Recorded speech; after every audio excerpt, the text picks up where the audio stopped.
Hey, What up? what's What up, up? everybody? Can everybody hear us? Are we on? Is that live stream? Did you unmute the mics? I think so. It looks like they're unmuted. Okay. Sounds So, good. yeah, Man. here we are, back Yeah, again. if you're watching, drop some comments in the comment thread. We're using some new software to try to see our comments. So Yeah, drop us some, let us know if we sound okay, if we're even volume, loud enough, all that good stuff. yeah, because we're still working Man. on it. Yeah, for Goodness. sure. So my screen is not letting me. Google's not letting me sign in. So that's fun. Um, yeah, Mm. nothing like trying new Mm. stuff on the night you're supposed to go live Yeah, again. for sure. Well, But that's why it's a test stream. We're it's we're it's Testalingus live. That's what we're doing. that's true. But yeah. Comment. Let us know if you're here. Let us know if you're checking it out. What's going on? If that's the case, Mom, let us know about that. Um, we just flew in. We've definitely tried to make some improvements to kind of figure out some of the issues we had last time. We definitely um. So I think we have Shannon in the chat. Oh, Shannon, my wife. Yes. Oh, that's nice. I'm a fan. Did that come up on your thing? No, I can't. I have a white screen that just says Google couldn't sign you in. So Oh shit. Okay. yeah, so We'll that's figure that fun. out then. So I'm trying to work on that now. And Yeah, let, no, do your thing, Chicken let's Wing. see. Oh man. Yeah, so if you're here, this segment of the show is the kind of the 30-minute pregame. This is going to be kind of how it is like when we do the show live for real, starting next week. This is going to be all just like a hangout time, where we get to take your comments and chill and do a bit of a howdy doody, you know what I'm saying? And then Mhm. we'll go from there. What are the Something just phones? fell near my thing. Near your thing. You might need to be a little more Okay. specific because Nick's here. He says, "What up, fellas?" We got Nick, John Klein, host John Ryan, and Klein. host Eric. Yes. How we sounding, fellas? That's Is it good? Because we think we sound good, but we really don't know. Shannon says that she has a complaint. There is a lag from what I hear Eric saying in the other room. I feel like that is normal. And that's how that's gonna be. Yep. John says that we both sound amazing. So Oh, okay. Maybe we um, fixed it. so a big question we have, and this might be a little in the weeds, is compared to last stream in your memory, if you were there, um, does the overall volume that we're outputting sound louder overall? Like if you're listening on your phone or you're in the car or you're at the house on a TV, like whatever you're doing on your computer, does our overall sound output sound louder and more like kind of on level with what you'd expect, or is it still a thing where you got to turn it all like really crank it up to try to figure it out, and to hear us? That's another thing we're kind of looking into. Man, Nick says clear here in New York. Oh man. John Clemens says everything looks and sounds 5 out of 5. That's 5 by 5, everybody. Man, we That's did it. that's official sci-fi lingo, and I appreciate it. Um.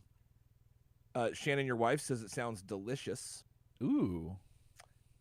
So I mean, I think we're good. we're hitting on those angles. Man. So this is the last episode of the animated series for 95. This is season 9. Like, Yeah. That's wild. I'm, that's speechless? insane. We're gonna cover it tonight. Sounds like you got It's on gonna be hush mouth a little bit. It's gonna be delicious. Yeah. Can you hear me? Yeah. Okay. Can you I hear was just me? making sure. Yeah. I was just making sure. Yeah. So let's see. We got more comments. So Greg says, listening on my phone, I have to add the phone volume to the max. I'll test the TV next. John says volumes are nice and I'm barely at mid-level. That's excellent. Okay. Nick says sounds good with them levels, and then John just said 9.95 because that's I mean, that's the pinnacle right there. Sometimes you have to spin that wheel. You know what I mean? That's what they told us. Nick says you got to hit all the angles, which is true. Let's see. That is a true thing that happens. Every angle must be hit. Geez. So, yeah, I want to talk about it more on the show, but I got my vaccine shot. Oh yeah, me too. And that's kind of a crazy thing. I definitely want to hear your. I want to hear your vaccine story, Eric. I will. On the show. I will tell you. I'm all about that. I'll tell you. I forgot our doc. Well, I did. Well, oh god, now I got to save all this for the show. But I had that thing. Yeah, I want to tell you now, because I'm so used to doing this. Like I'm so used to it's my brain is like in real time. You're watching me like reprogram everything I've done in the last 6 months. It's definitely different. Let's see. Greg says on the TV volume level's great. Legit. Okay. Okay. It's actually really funny. We've been definitely trying to address all of those issues. We're having a bit of an issue with the chat today, because we're incorporating new software. The software is going to allow us to have the chats like for real good and real nice once we get around a couple issues. But we're getting there. So we definitely took that advice. Try to get the audio better. That's a big thing. I don't know if my choppiness in the audio that you guys heard last week will come back. I hope it doesn't. But I'm on the road to fixing that. I feel like I'm giving like a shareholders meeting or something. You know what I mean? I'm like reporting, because I mean, let's be honest, these Turtletarians, I mean, they are the shareholders for Turtle Soup. You know what I'm saying? That's true. I feel like I'm giving some of that. And yeah, we've been doing some different stuff. We're excited. Let's see. Oh man, we got some nice comments. So Shannon says, yeah, my phone's a little low at mid-level. Had the volume up almost all the way. Okay. Let's see. John Clemens says, too many Johns in the chat.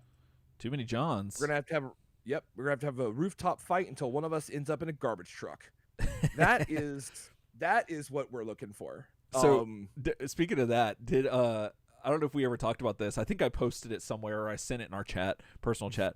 But somebody on Jeremy DeWitt's Facebook group, TMNT Lives Forever, which if you're not on that, go join it because it's cool and he's a great dude. They had posted, and God bless them. Like I get it. Like sometimes our memories get hazy more and more as we go on, but they could not remember. I forget the context of everything, but they wanted to know something about the first movie, what building Shredder fell off of, and they thought it was the World Trade Center. And I read that at work, and I started dying, thinking about like if that was literally what he did. Like I think I saw that, because I remember the comments being like, no, he fell from like a 4-story building. Like it was like an apartment building or something. It wasn't like crazy, because he fell into the garbage truck and he was just laying there.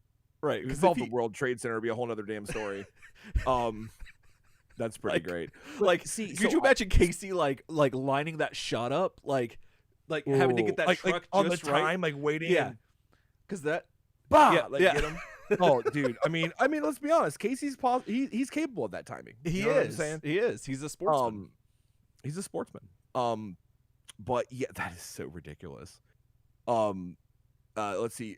John Klein says he can go by the Johnster Monster.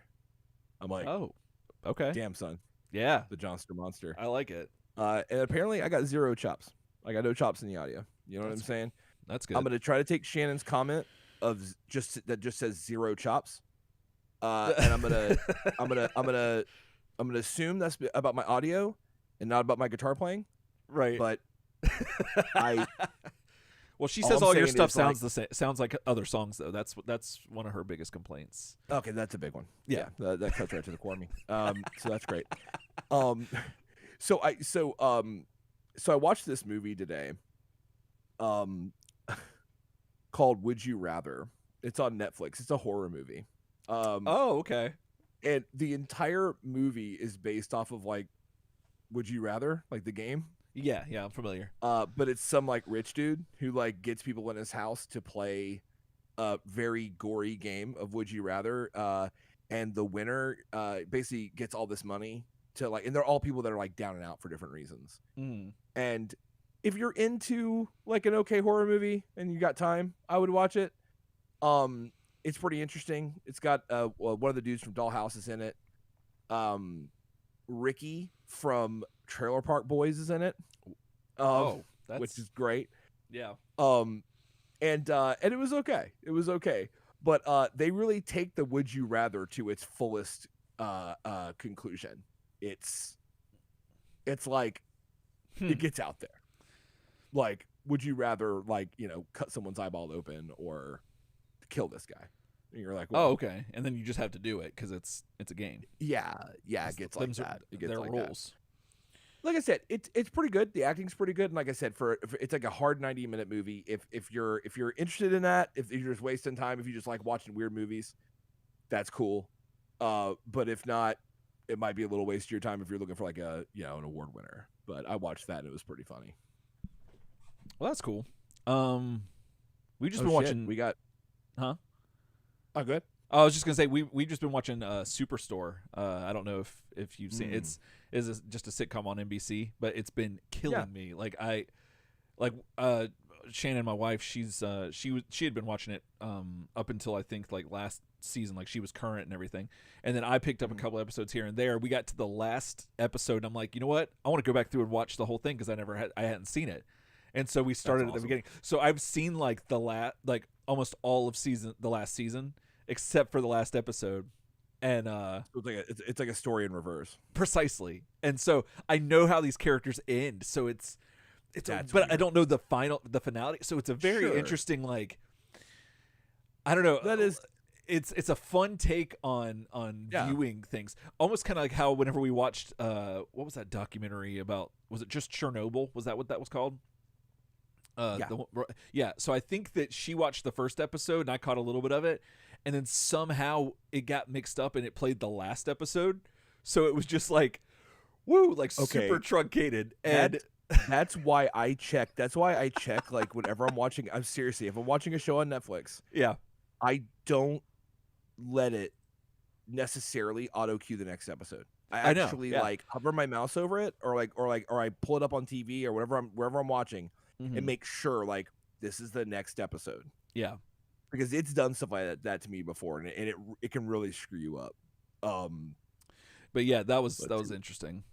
We got some comments. So John, so Nick says a splat to the idea of Shredder falling off the World Trade Center. John Clemens says that Shredder dying was an inside job. We have a bit of a conspiratorial email we're going to read on the main show, and I believe that this individual may also believe that Shredder dying was an inside job. So stay tuned for that. Goodness. Damn. So Shannon, your wife, said, "Oh, I meant mutton chops," and that's true. She says 0 in sight. I don't have mutton chops. That's true. That's true, Shannon. So you're good. I barely have connecting hairs around here. Yeah, like it's starting. One side is getting a little better, but the other one's kind of just meh. I keep wanting to tell you that you're going to grow into it, but at this point, well, you've said that so many other times in our friendship, and you've been right. I mean, I don't know about this time though. Yeah, man, we'll work on it. Your boy Friar Gregan with the hot knowledge that it would take about 8 seconds to fall off the Empire State Building. Did I say the Empire State Building? Because I meant the World Trade Center. You said World Trade Center, but let's be honest. If you're falling from either of those, it's roughly the same thing. Yeah. It's splat time. Oh yeah. The end result is the same. Yes, absolutely. Yeah. Like they are a means to an end in that case. It's about the same. Yeah.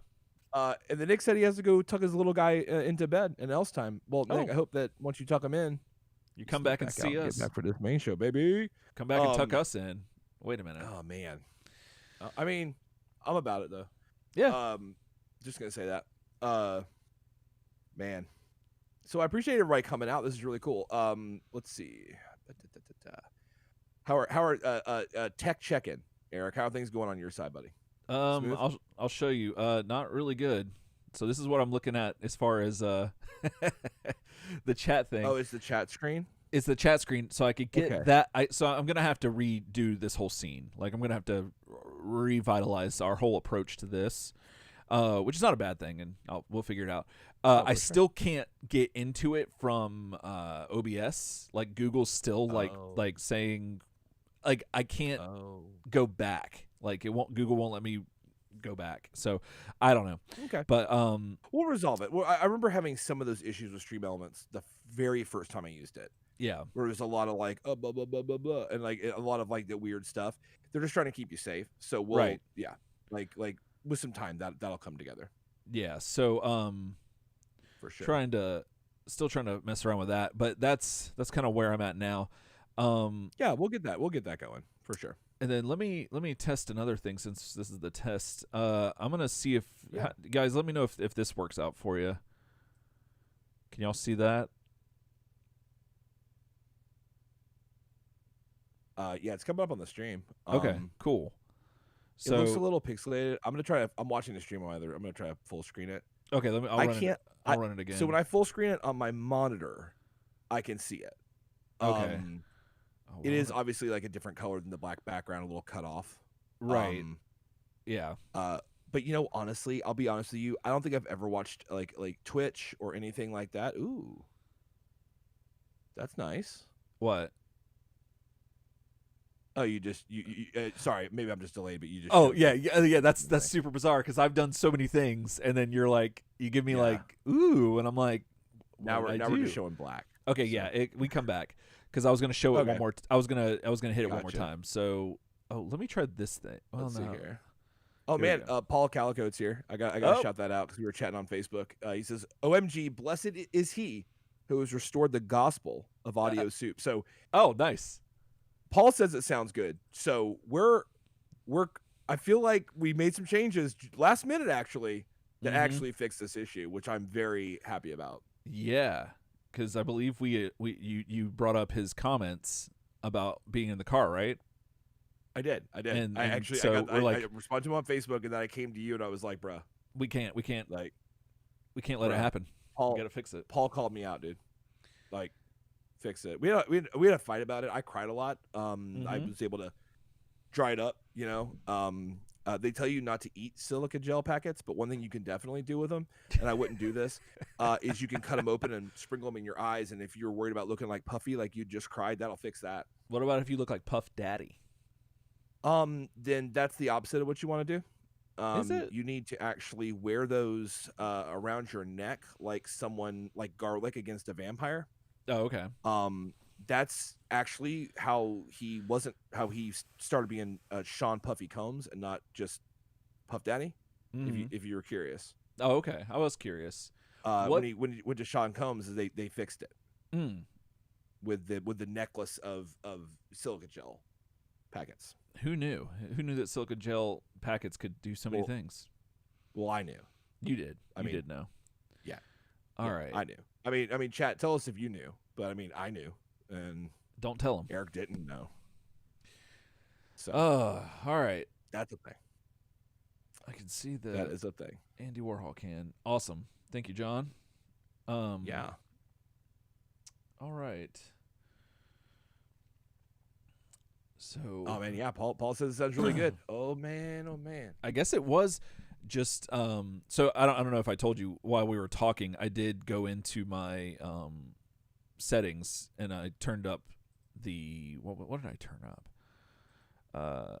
I just turned up our OBS sound all the Okay. way. Yeah. And that seems to have remedied the situation from what Well, I could did tell. you also turned up the desktop audio on your computer, right? Oh, from when we did earlier, before that. Yeah. So you and I did what we Yeah. did, and then once we went live, And then you all did that. yeah, I went back in and did other things to make Okay, it work. cool. Well, hey, I mean, So- with our powers combined, you know what I'm Yep. saying? We have full audio, which I mean, that's actually like a huge weight off my shoulders because, as you guys know, like we're both audio people, so Mhm. like the audio part, I'm like, there cannot be a turtle soup where the audio ain't good. Mm-mm. Absolutely not. What are you drinking? I am drinking sweet tea of my own make. Oh, It is for Corn Stream viewers. It is the exact same recipe as the one I discussed on Corn Stream all those many months ago. Except I add a little bit more sugar now, or Okay. a little less, depending on the day I think I have ahead of me. Like, so for example, now it's getting warmer. I'm definitely adding less sugar. Mhm. just because like too much sugar in your sweet tea, it's hot, you get all, you know what I mean? Like you need your sweet tea to be more hydrating when it's hotter. So but if I have a day where I'm like, look, this is my days, like have a couple days off here, I'm just gonna be chilling. I'll put a little more sugar in there. You know what I'm saying? Mhm. But then I'll draw that sugar back a little bit. If I'm like, look, there's shit to do. You know what I'm saying? Like, Yeah. dad's gotta work. I'm gonna draw that sugar back. You know what I'm saying? But it's just it's you know it's really good. What are you drinking? Agua, I'm coffee, coffee one of and those two. water. I have both of them at my disposal Yummy. currently. But yeah, I got I don't know what kind of coffee it was. I think it's the Great Value mocha or something that we got. And Nice. it is what creamer was I using again? The one I always use is the International Light Sweet Cream, and it is delicious. So yeah, there's that. And You ever just go to the fridge and get a quick oh no, like bottle of that, like I did that time you dared me to. Yes. No, the only times I've ever actually drank creamer straight from the bottle were if I was trying to gross someone out for some reason that's gross, or if I was falling asleep on my way to work when I had like an hour commute and I didn't have anything else. Like I'm like I got to drink something. Like Wait, so you're so- in the car yeah, with no other way to like wash that out if it's too much, and you're on the way to work like, man, I might fall asleep, so you straight up like would just take a hit off the damn creamer on the way to work. precisely. Yes, Eric, that's like that I don't see what the problem is. It's just sweet. that Like that's a whole nother thing. so. Let's see. What was I It's going like to say? sweetened milk, basically. Oh, but the other so the other thing is that whenever I would be going to that job, we had a lot of theft, especially in the break room, that would occur, and so that was around the time when I would peel off the wrapper and I would write Eric's breast milk in marker on it. Yes, that's And, that's pretty classic. Yeah, and so if you're seeing me, if I'm driving, then that's probably already occurred, and so you're just, and if you just happen to catch it at the right time, you'll be like, this dude's drinking breast milk on his way to on his commute. You know what I'm saying? So, yeah, that is a whole bag of Badgers, as the kids say. John Clemens says he was playing War Thunder, so I am drinking my own tears. Oh, those are. I don't even know what that is. I don't either. I need to look that up. Ah, it's a game. Got it. Oh, okay. So you were getting wrecked.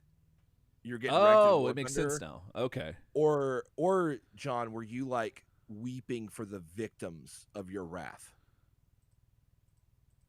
There's times that those can both happen. Mm-hmm. There are. Sometimes they happen simultaneously. War is a strange beast. It is. I've never, man. I played some Battlefront 1942 or whatever it was. Like there was like it was kind of like a multiplayer online thing on PlayStation. It was like a what I'm pretty sure War and Thunder is like kind of the same thing, and it was a lot of fun. Yeah. I have not. I've been hitting that Dead by Daylight hard. Like, oh yeah, you were playing telling me the hell about out of that. game. Yeah, no, it's cool. We got a shout out on Juice's stream. Did we? A little return shout out. Yeah, like because he was like, dude, he's like, send me the link to your podcast. And I was like, yeah, I did. He's like, oh, I listened to Turtle Soup. I checked that out. He's like, it's legit. He's like, thanks for the shout out, bro. I was like, yeah. It's cool. That's awesome. Um, We're big time now. I mean, we're working with it. You know what I'm saying? We got to make that network of good people. You know what I'm saying? do. I mean, that's what it's all about. Indeed. We got the best. You know, we got the best community. You know, going. So Indeed. there's that. That's Now true. we just got to meet the other people. You know what I'm saying? When you think Mhm. about it that way, it's easy. When you think about it that way, it's easy. Yeah. I can't argue with that logic. Goodness. Oh wait, we got a dang old shelves update A dang from old Paul. shell. You ready? Yeah. Those dang old shelves from last week when he was asking about that's some of those right. shelves. And he had. Those I dang old forgot. shelves. I forgot that he had told us in the chat that it's mock, or it was in box. Like I didn't even think about that. Like we talked about it as if Yeah. it was open. Yeah. We did talk a lot about the like, you know, how to stick their feet on it and stuff. And it's like, well, Yeah, that's not. and it's no. like, I that's hope not that applicable. helps somebody. I hope that Oh, helps somebody. yeah. But he says, yeah, update on dang old shelves. I ended up putting a thin cardboard at the front of my shelf. And now the boxes are slightly leaning back, and the names are visible now. See well, that? there you go. That's Problem the ingenuity. solved. We didn't even cover that, but I do like it. I do like it. John gives the War Thunder update. Totally wrecked. The victim is me. That game is Stockholm Syndrome. So there. Goodness. So I feel like if you want to sign up for a case of Stockholm Syndrome, There you go. play War Thunder with John. You should drop your War Thunder gamer tag on the chat, John, and people can look you up on there, and they can watch you cry. They can watch you cry. Yep. Goodness. Well, don't give that away for free, John, because like people pay good money for tears. So That's true.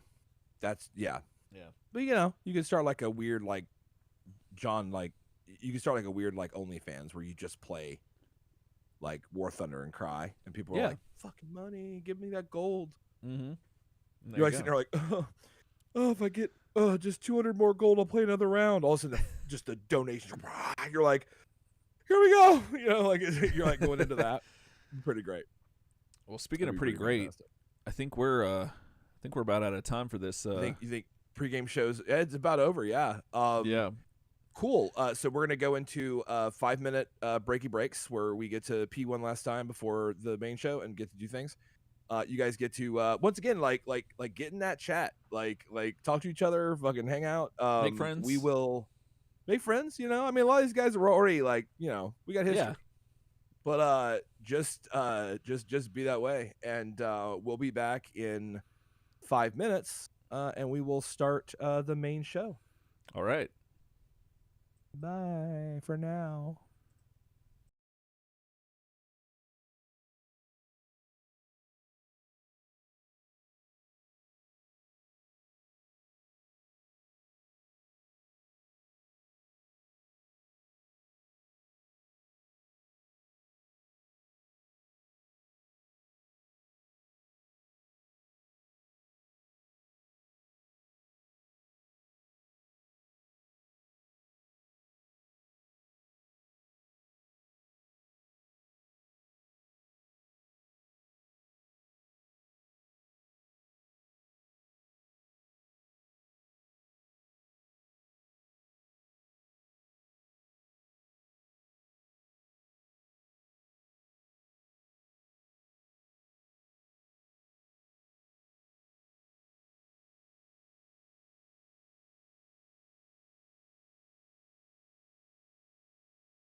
Hey, what's up, everybody? It's your boy What Easy. up? What up? It's your boy Ryan.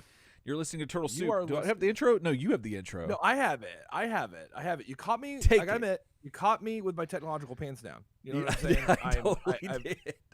I've got some notes up. I'm good to go. So yes, you are listening to Turtle Soup, the internet, nay, the world's only community supported podcast dedicated to the ongoing journey of the TMNT, all the way from the very beginning until I somehow coax Aldi and Publix to join together into one store for my shopping needs. Called Oddlooks or Oddlix Publi. or Pubdy. Pubdy. I don't know. I like Pubdy. Pubdy better. Pubdy better. Something sounds- like that. Humpty Yeah. Pubdy. You can probably do like an ad campaign around that or something. Yeah. I just whenever we go grocery shopping, we go to Aldi and then we get what we can't get at Publix. And I just wish that was just one place. Oh no, that would make more sense. I know that's probably an unrealistic request. Mhm. But I'm gonna try.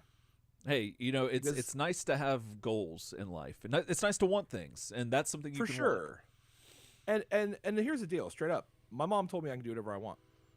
Want. She So, did, and she's a I'm- principal, so she can she has authority. Yeah. So I feel like I'm on the track. And speaking of being on the track, not on the track, sometimes you're not on the track. Sometimes you're off the track. Sometimes. Yep. But the people that keep us on the track are our amazing patrons. Indeed. And this episode is dedicated to Ryan Bolton and Jonathan O'Donnell, otherwise known as Odie. Yep. Thanks, guys. Thank you You so guys are much. amazing. Wouldn't be here without you. We call you family. I mean, your family. That's just what it is. It is. So This is so awkward and weird. you first. I know Goodness. we're off rhythm with the intro. It's bad. Yeah. But we're gonna keep going. So what were you gonna ask me, Eric? I have a I was- feeling you had a question that was like just burning, and you had to ask me something. Well, I was going to ask you, but then I realized that I don't have the intro that you do. So normally you would be asking me, where are we at in the journey today? Oh, that's right. And I And just remembered so- I have a question for you. Oh. What is Are that? you ready for it? I am. Where are we at in the journey today? Whoa, I did not see that coming. In the Yeah. journey today, we are all the way back in 1995, the year of our Lord, and we are reviewing the last episode of the animated series. So, Yes. of season, what is this? 9? Yes. Season 9. Season Yeah, 9. the So, last episode. yeah, I have this written down. If I read it right, I wouldn't have to think. So yeah, season 9, episode 8, and it is entitled Doom Quest. And Doom Quest. yeah, which is different than Sequest.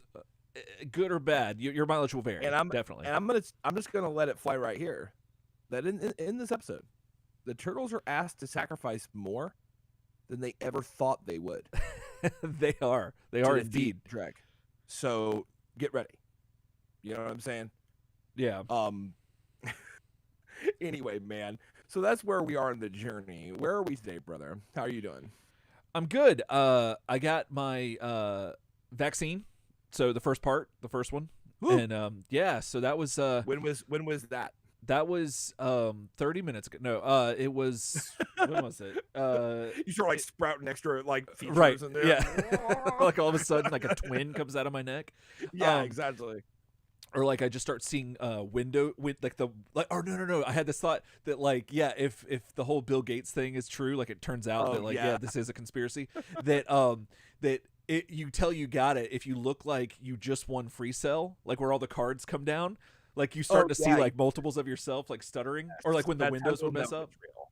Yeah. That's how you know So it's real. yeah, that would have been hilarious. But no, about a week ago, Okay. tomorrow. So yeah, so about 7 days, and yeah, not a problem. Like just injection was like sore like the next day. Like Mhm. I couldn't like ask Yeah. a lot of questions because you have to raise your hand when you ask a question, and so I couldn't do that very well. But everything else was fine and didn't have any other problems. My wife Shannon didn't have any either, and yeah. So So, they let what house are you?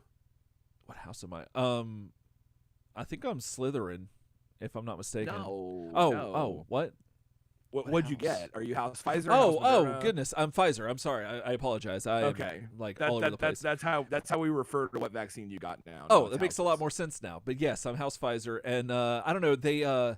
It saved us a lot of time because they let us share some needles. Like they had a sharing thing you could use, and so we opted for that. You don't want a needle to go to waste. I mean, we like to conserve, reuse, and reduce and reuse, and recycle. Yes, those are the R words I was looking for. Those three things. Yeah. Yes, and so that to every aspect of our life, condoms, needles, and beverages and things like that. You know? For sure. So, but yeah, that's what we did, and also I've been watching a ton of Nickelodeon documentaries again.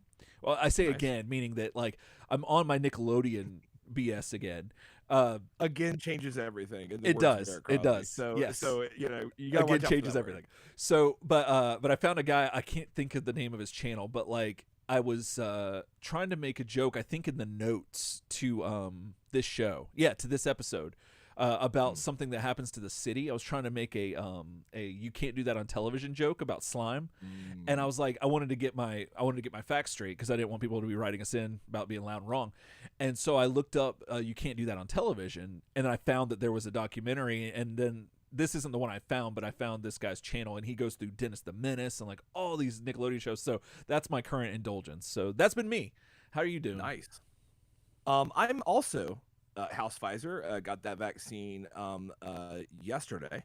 My only side effects was like being really thirsty and a little soreness at the injection site, but like not much. Yeah, like I was expecting like the whole arm to be like super sore, and that didn't happen. What got me about getting the vaccine was how painless it was. Oh yeah, like physically, to the point where like it makes me a little scared because I feel like if you would have had me like really engaged in a conversation, you could just stick that needle in my back and I wouldn't know. Right. Like that's how painless it was. Yeah, same. But no big bad side effects. Obviously, we here at Turtle Soup encourage everyone to go get their vaccine when able because let's get superpowers. Let's have a group mutation. Oh my and goodness! Let's get through this shit. You know what I'm saying? A group mutation. Yes, we need to get back. We need to get back to it. You know what I'm saying? We need to get back on. We need to get back online. You know what I'm saying? We do. We do. No, it was cool. My dad drove me, which is hilarious. Oh, that's cool. Him and I were BSing the whole time, and they kept trying to give him a shot for whatever reason. Like they kept like just like he'd be like, "No, I've had my 2 shots," and they're like, "Okay," and they would like roll up like. And like at one point, literally, when they're getting ready to do mine, this nurse came on the other side with a needle, and he's like, "No, I'm good." Like I've had it. Yeah. So they were definitely like, I mean, they were just gonna give him a shot. Like, oh goodness. So I feel like, once again, every state's different, so everything's different, and every country's different. But like, at least down here in like Hillsborough County, feels like you drive somebody, you get one. Is the feels I got off that. Yeah. So that was, I mean, I love that. Like, I'm all over that. Some states actually did like, if you drive someone who's eligible, back when most states were still age restricted. If you drove somebody, say 65 and over, you got one. They did that in Jersey. I was like, yeah, no, that's what's up. So it's kind of like BOGO. Basically, and it's cool because it does encourage you to like make sure that person gets to that site. Like Dogo, drive one, get one. That's what it is. I drive one, get one. You know what I'm saying? Dogo. You know what I'm saying? And we're at heart we can be selfish creatures. So I'm all about harnessing that selfishness. I'm like, yeah, no, if it's got to be, I'll drive this person because I'm gonna get a shot. Then do it. Like that's great. But anyways, that's basically been what's up with me. I've just been playing a lot of Dead by Daylight and getting better at that game. I've been, working on some stuff with my computer, trying to make it better for the stream, and and I got my shot. So that's awesome. I'm excited. Well, speaking about being excited about things, real quick, guys, this is episode 249. So if you haven't joined us on Facebook. Or not Facebook. Well, if you haven't joined us on Facebook, join the Facebook group. Do that. Yeah, do Figure that too. out. Yeah. But YouTube, we're on YouTube. We're actually on there right now. So we're doing a test stream again, and so thank you to everyone who's been here and hanging out with us and stuff. It's been fun for sure. We're still working out some kinks, but from what we've heard, we fixed a lot of the problems from the last test episode we did last episode. And feel free to keep sending us emails and letting us know like what we could improve on and whatnot. But you definitely want to be here next week on YouTube, especially because that's going to be the inaugural like full on like all steam ahead, full steam ahead, not all steam ahead. Yeah, we're making it so we're engaging, the whole thing. And it's going to be interesting because, despite having done this like behind the scenes like for the last 6 months, it still feels like it does not feel like a bike. It feels like we're riding like a Penny Farley or something. That's like for sure, yeah, for this sure, is wild. So, yeah, like well, definitely like before so when we do 250. We'll definitely have a moment to kind of talk about the fact that it's our 250th episode. I forgot about that. And that it actually that is will something. be live. That is a thing, and that's kind of what we're bringing to the table for that episode. So we're going to be live on YouTube, and just a little bit about the fact that like if you listen to this still on the podcast form, that podcast form will always be available. Now the one thing that we have to acknowledge, and we'll work our way there, is that when we go live on 250. We keep the podcast roughly the same, right? I mean, if you're listening to it on audio, you're listening to the audio version of the YouTube live show at that point. But the podcast may change a little bit in format just because we are kind of trying to move to that YouTube live stream format. Right. So, if anything gets weird on your side with the podcast or whatever, like we always encourage like feedback about what we're doing and about things that you like that aren't there anymore or things you'd like to see. So definitely like hit us up turtlesoupshow@gmail.com or on the Facebook group or anywhere that you get to us. We check all that and just let us know. If something's going on. But we'll be moving to more of the YouTube live stream centric show with the audio podcast still hanging. So never fear. So lots of cool stuff on the horizon. And so do we have any emails or do we get anything else? We have kind of a lot of emails. But oh, really? Yes. We got some emails. They are pretty funny. So our first one today. Are you ready to go to that? You ready to go to emails? You good? I am. I don't have any. I did make a new thing for emails. Behind the curtains. It sounds like the TurtleCom. Which is surprisingly a lot harder than you think it is to try to find on YouTube sounds of the TurtleCom. But eventually I was like hunting and pecking and whatever people do to find things on YouTube, and I eventually found one. And I kind of like approximated it like what it was, and I made it in GarageBand, and it's kind of neat. So there's going to be some like new features like that on the show too that you can look forward to that we're experimenting with. Fantastic. So I do have that in the bank. I just don't have it implemented to where we can actually play it. But just imagine the TurtleCom sound when we have emails. So like right now. No, got him. And now we're back. There you go. So our first email today is from Chris Garvey, and you'll remember that Chris Garvey's most recent email was the epic pizza-centric email with all the pizza questions that we wound up dividing among several episodes, like 3 episodes. Yeah, that was a lot of fun. Let's just say we had that pizza for leftovers and then again for leftovers. You know what I'm saying? So So Chris says, hello, my soupy pals. It was awesome hearing the 3-part special on pizza toppings. I'm writing today to let you know that I've started publishing my TMNT fan fiction, Dark Sewers. New chapters are released every second and fourth Turtle Tuesday of the month. Okay. Turtle Tuesday. Turtle Tuesday, alliteration. I love it. You know what I'm saying? Get that second and fourth Turtle Tuesday. Mm-hmm. A keen-eyed viewer will notice some turtle soup jokes sprinkled throughout. I'm a fan of that. There are 2 radio hosts named Guy Ryan and Crosby Erickson in a future chapter. Oh, that's amazing. And then he says he drops a link. If you're interested in checking out, you can go to Dark Sewers, one word, .wordpress.com. Then he says, in other news, I just got the Raphael and Michelangelo Mega Constructs minifigs. Yeah. And I have them proudly displayed on my entertainment center despite my wife's objections. Yep. There you go. Sometimes you gotta know when to hold them and know when to fold them, and that's when you hold them. That's keeping it real. That is when you hold them right on the entertainment center. You know what I'm saying? speaking of, I did get the Michelangelo Mega Constructs minifigure just this week, I think, and Nice. I think that's the last one of the. I'm like way far away from my mic, and yeah. So and they're super cool, and if you haven't messed with them, they're essentially like Legos, like that's kind of their gimmick. But the minifigures are amazing. I'm getting the He-Man ones and the Turtle ones.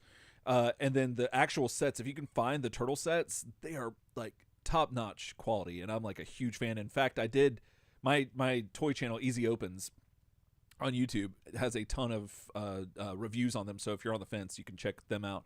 And yeah, highly recommended. So that's really awesome that you got those. Now, you said you got Mikey? I got Mikey, yes. Is it on the Entertainment Center despite your wife's objections? It is not. My wife would probably not object to it.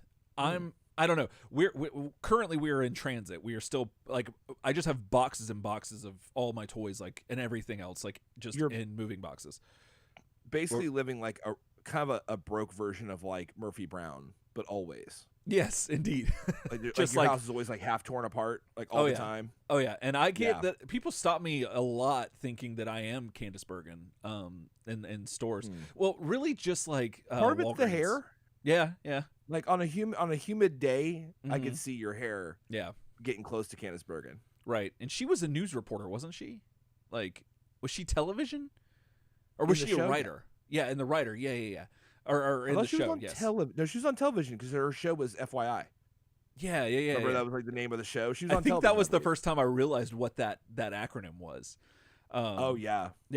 And so as a kid, I was like, "Oh, that's cool. I'm gonna remember that." For your information, that's pretty cool. Anyway, sorry. Yeah, Chris signs off. He says, "Until next time, your Northern Washington State correspondent, Chris Garvey, else time." Well, Chris, we appreciate that email. We do. I have one question.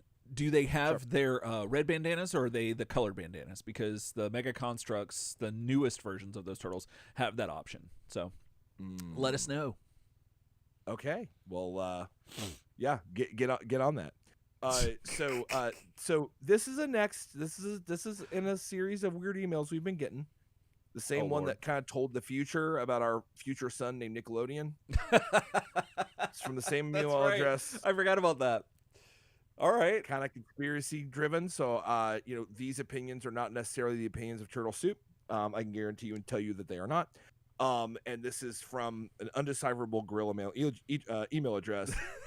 Here we go. The sheeple is real. Oh, my Lord. The earth is flat. The moon landing was fake. Q is the insider. He knows when President Trump will return. Oh, my gosh. Pizzagate. Bigfoot is hiding Tupac. Lord Dreg is the hero of season 9 of TMNT. That is from your tinfoil hat correspondent. Oh, my Lord. A tinfoil hat correspondent? A tinfoil hat's in all caps. Interesting. That's a real thing. That is a real thing. And then there's an attached JPEG of the Mighty Morphin Power Rangers, and I'm not going to open it because it's an attached JPEG to a very weird email. Not going to open it. Not going to open that. That's... So, tinfoil hat correspondent, if you want to make yourself known and make me feel okay about opening up your JPEGs that are attached to emails, then you know what to do. That's some freaky stuff. That's some freaky stuff, because that's like they know just enough to where we, like, it's almost like a scam email, but like, there's still enough there to where you're like, okay, this person at least knows what we're doing. But yeah, like this person's listening to the show because the sheeple thing. Right. So, like, yeah, because they brought that up on. There's enough there. Because they brought that up in the cartoon, in the episode last episode. It's very topical. Yeah, it's very topical. Like, they have the pulse of Turtle Soup, but also they get into a bunch of right wing conspiracies. It gets crazy, and then wild things. So I don't even understand. Like, literally, Bigfoot hiding Tupac. That's a wild thing. That you is. Know what I'm saying? So we're just gonna move on. You know what I'm saying? We're just gonna move on from this. Could you, real quick, though, can we indulge? Can we indulge that for a half a second? If we can indulge it as much as you like. If we turned on, whatever our news source is, and news comes up and it's like Bigfoot with Tupac, like it's found that they find Bigfoot and then they investigate. Like, you think that's the big story? Oh no, he's got a lair with Tupac. Like, That would just, I don't know, that would just make the world a better place, I feel like, if we could find those two to be real still. Well, I guess Tupac always was real, but Oh yeah, but like yeah. like alive now. Correct. Yes. Like, Uh, because then, like, where does it go from there? Like, what kind of relationship have they had? Has he been there the whole time? Did Bigfoot win Tupac in some sort of weird, like, I don't know, gambling thing? Like, who knows? Like, I have so many questions if this is true. Maybe Tupac learned the secrets of Bigfoot. Oh, And Bigfoot like was basically like kind of like psychically communicated to him, like in his head. And he's like, yeah. look, you either come with me or you're like, I'm gonna kill you. And Tupac's like, give me a second, let me go to the club. Right. And he staged his own death. And then Bigfoot scooped him up, and then they went off. And now he's like, it's kind of like in like the very beginning of Mirage 2, where Volume 2, where Donnie is like stayed back learning with Splinter. Oh, basically yeah. that. Like it's basically like Tupac's learning from Bigfoot about all kind of stuff. Yeah. And it turns out that Bigfoot's the real Machiavelli. You know what I'm saying? Because he's been keeping it alive forever. Now, all of his schemes. I think the only thing that could make Bigfoot cooler is if he only spoke in movie quotes. Like, because it would be counterintuitive to what you would think he would talk like.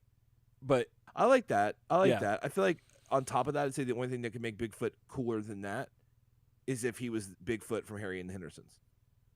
That's how I see Bigfoot. Like, that's Bigfoot he looked in my like head. that. Yeah. He acted like that. You get John Lithgow. Oh yeah. Yeah, like, because they're friends. Things. Like John Lithgow knows where Bigfoot is. Like, that's just plain simple. Yeah, he does. And by proxy, he knows he's where not gonna Tupac tell anybody. is. He's too cool for that. Yeah, he knows. Yeah.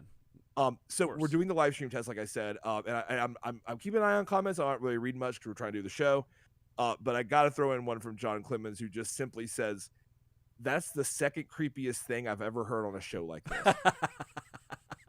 Just want to say, I'm very curious, John, what the most creepiest thing Yeah, is. now you've piqued my interest. So yeah, but yeah, so, we're keeping the tabs on it. We're not opening any JPEGs. No, don't worry. No, Turtle Soup's safe. You know what I'm saying? But just to let you know. So this next, I was gonna say we have another email, right? Yeah, I was just sorry. We have 2 more emails. Well, goodness. All right, lay them on us. Bring it on. All right, here we go. So this email is from Jerison. I hope I'm saying your name right, Jerison. That's just how I read it. The subject line is, I accidentally married a lesbian once. Oh, he says, okay, here we go. So Jerison says, TLDR version, I love you guys, keep on going. Oh, keep on keeping on. But it's very short, so I'm going to read it. Hey guys, the subject line is true, but completely irrelevant to what I want to say to you. That's the best. Which I love. Yeah. Because his next sentences, I'm assuming that I'm just going to say Jerison. Jerison's next sentence is, I thought it'd get your attention though. And you're not wrong. Mm-hmm. Oh yeah. But definitely. we read those emails. Yeah. You know what I mean? I appreciate the humor, and somehow that's true, but that's just irrelevant. Right. I'm a fan. But Jerison, you don't have to do that. No. You know what I'm saying? It's all good. But I appreciate the subject line. And if you wanted to keep making really weird subject lines, I'm okay with that because it's funny. But it's not strictly necessary. So I found the show sometime late last year and joined the journey starting at episode 1. Ooh. I was going to email you when I got caught up, but I just finished episode 182, where at the end you talk about starting your own projects, and it was very encouraging. Thank you for that. I legitimately love you guys. I feel like I know you, and we'd be totally legit friends if I did. Oh. I feel that way with the Turtletarians. We have a so it comes back. There's a narrowing that happens. Mm-hmm. And the Turtletarians are amazing. And when you get into Turtletarian status, when you're into the show, it's like I feel like we're already like connected. You know what I'm saying? Yeah, like my Facebook feed is mostly Turtletarians, and so like a lot, I feel like they're a part of my life, and we're a part of theirs. So it's a very nice like syncretic or synchronetic.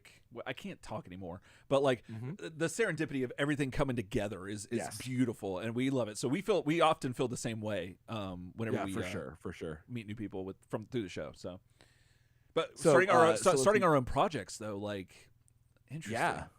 I'm curious. It made me want to go back and listen to it because it was a while ago, 'cause but that's ages ago. But yeah, like I was it's always like the biggest compliment to me when people say like, yeah, something you said or something advice you gave or whatever like really like encouraged me or whatever. Yeah. Because I've gotten my encouragement from like other podcasts and like YouTube streamers and stuff like that, and like, you know, it's just cool to be part of that cycle. I don't know.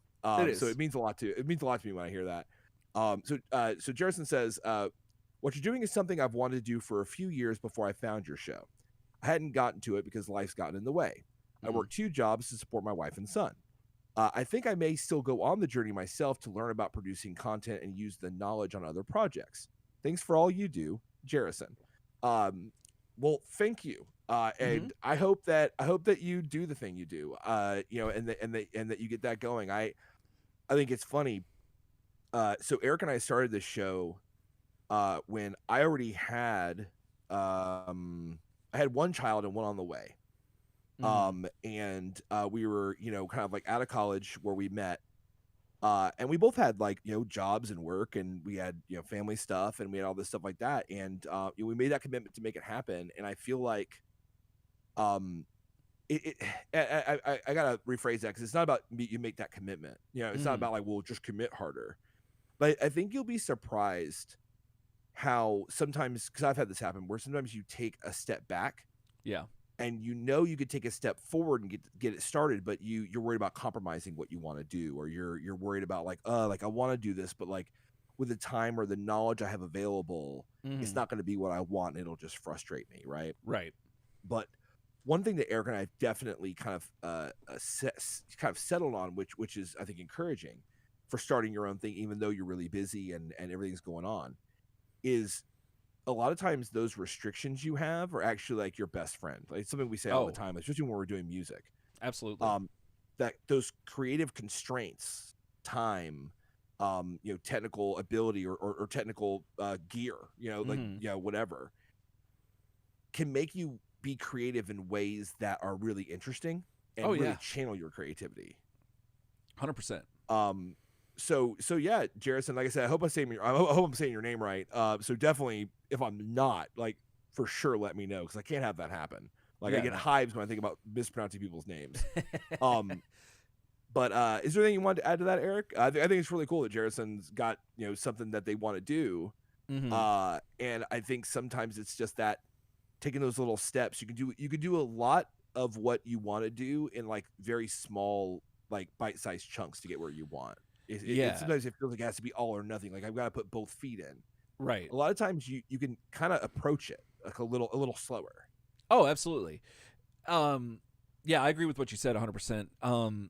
The biggest things that helped me were, you don't care for this phrase a lot, but the done is better than perfect analogy, like that or phrase. That's something that has helped me in a lot of ways, but it also could be a detriment. But that's most things. Like anything in excess can be like, you know, taken to the extreme and be detrimental. But at the same time, in the right amounts, like microdosing things, like in not just like drugs and stuff, but like, but Eric has to say like not just drugs. Yeah, not just drugs, other things. But yeah, like doing things, small things. Like I have a big problem with wanting to go like ham on a lot of stuff, and then realize that it's just not working, and then I get very frustrated. But the one of my biggest, like, I guess you could say it's my MO, for lack of a better term, is that I'll look around at what I'm already doing and be like, well, then what's like 2 steps from that? So for instance, us coming on YouTube and being on YouTube, we already got the webcam so we could talk, because, you know, the quarantine happened and we couldn't be together, so we needed to get the show going again. Once we realized that it was going to be this way for a while, so we're already got the cameras on. Why don't we go ahead and turn this into a YouTube channel? And like, it's like a step. It's the next step. It's like right there. So and once you get going, you build up enough momentum, and then it's all downhill from there. But those are some things and like some thought processes that have helped me. But but your point about like restrictions, that's the beautiful thing about like art and like creativity is that it's oftentimes like the rules and the laws and everything that you are there to guide you, but also you're supposed to break them at certain times. And it's not so much that everything is finite, but that you got to know, well, again, like you got to know when to hold them, know when to fold them. Like that's the second time I brought this up, but it applies there too. So anyway, but but thank you for your email. We appreciate it. For sure. And once again, as you're getting your thing off the ground too, Jarrison, like hit us back up. Like, oh yeah, definitely. Like if you need to dims the rules on getting something started, like you know what your boys are here for. You know what I'm saying? Oh yeah, we're all about we're here for that. You know what I'm saying? Mm-hmm. So if Churl's got to come out and fight, man, I got to go to bed in like 2 hours, but I want to do my thing. Please. Yeah, they will. They will come out and fight it. Mm-hmm. Yeah. And then Jarrison, let me know if that name is right, because that's bugging me. A very unique name. I like it. So our last email is from John O'Barnes, which is legit. So good guy. Well, hello there. It's been a while. Now, this is a bit of a longer email. I'm gonna power through it though, because it's really good. Okay. He says, "Hey there, Eric. Hey there, Rodimus. I appreciate being called by my Christian name. So I love that. So how's it going? It's been a while.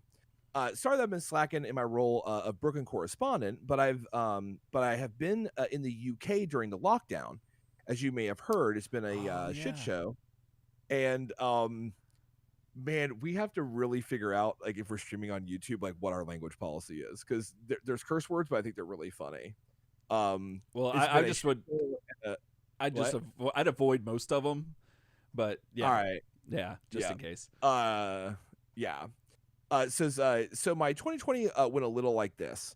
Apparently in this order: new baby, lockdown, new house, car crash. Thankfully, no one was hurt.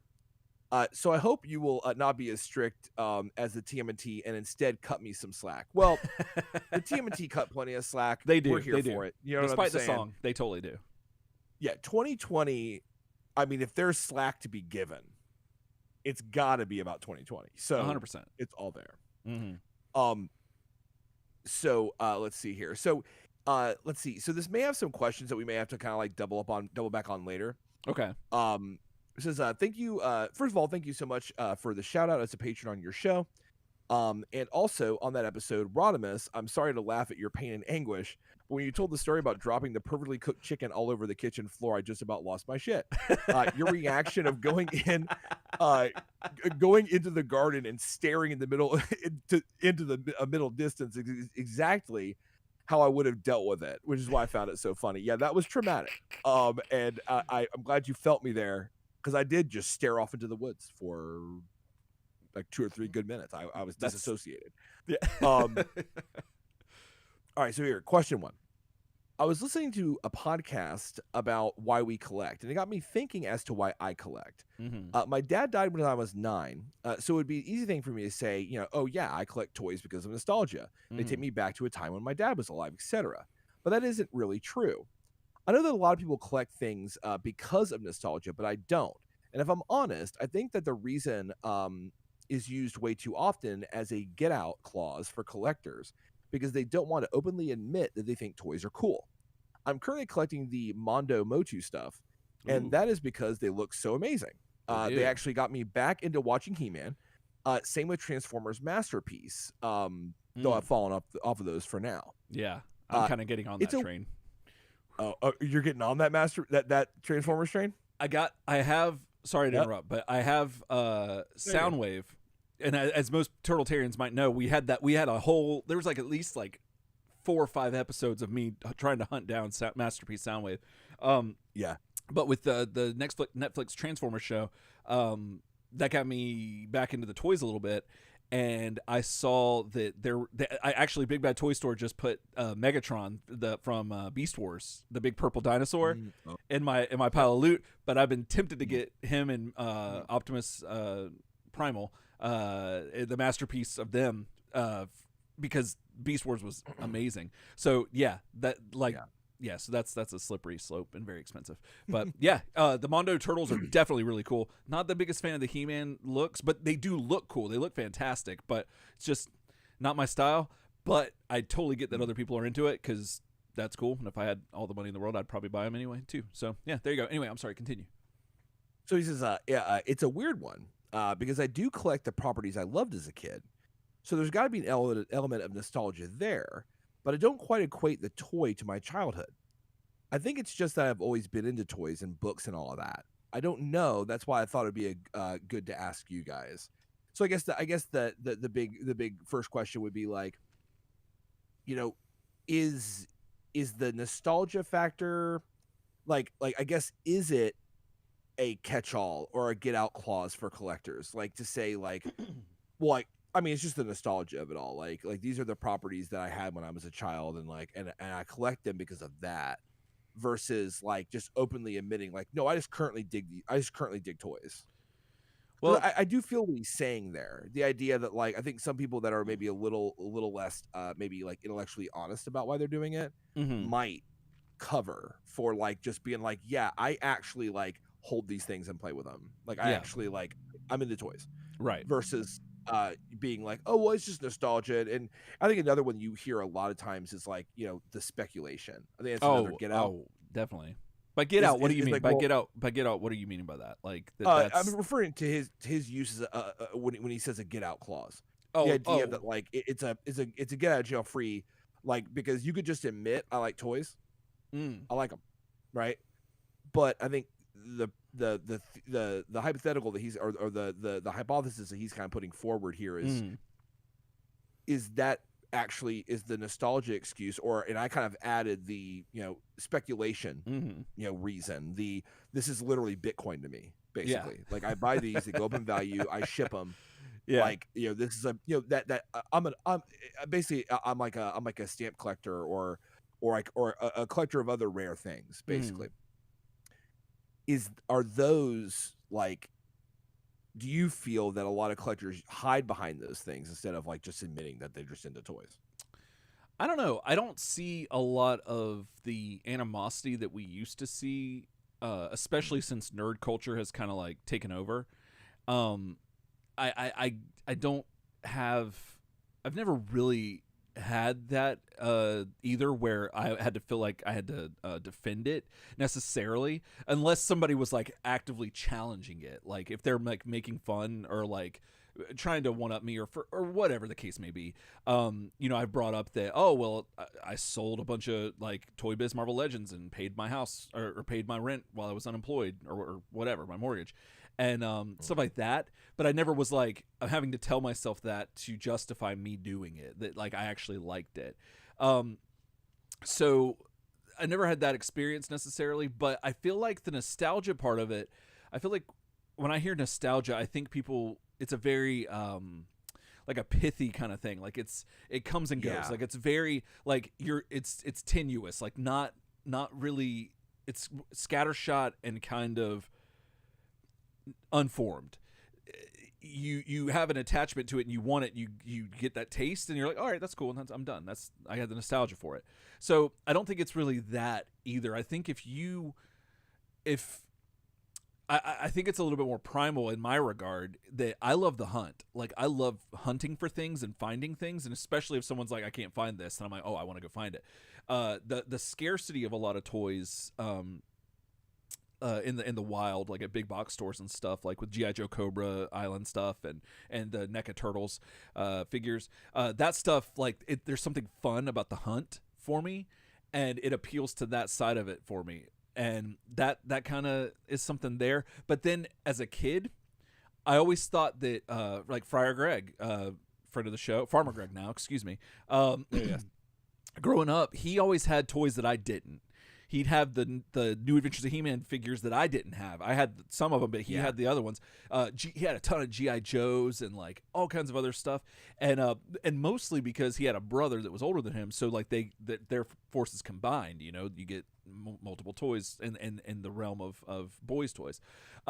Whereas I had a sister, and she doesn't care about anything unless it's a boy band, and So yeah, not to say that my parents didn't get me toys, because they totally did, but there's still something in me, and it's the same thing with music and CDs. Like, I still collect records and CDs, because I remember going places and seeing people with huge record collections and CD collections and being like, oh, you're cool as hell. Same thing with the Nintendo Yeah. cartridges. However, the Nintendo cartridges I don't collect. I don't collect video games very much, if at all. Yeah. But if I see somebody with a massive amount of Nintendo cartridges, my brain goes, they're cool.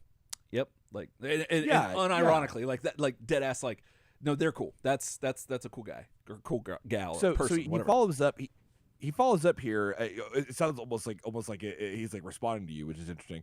Oh. It says, I think another thing for me with collecting is the satisfaction of having a complete set.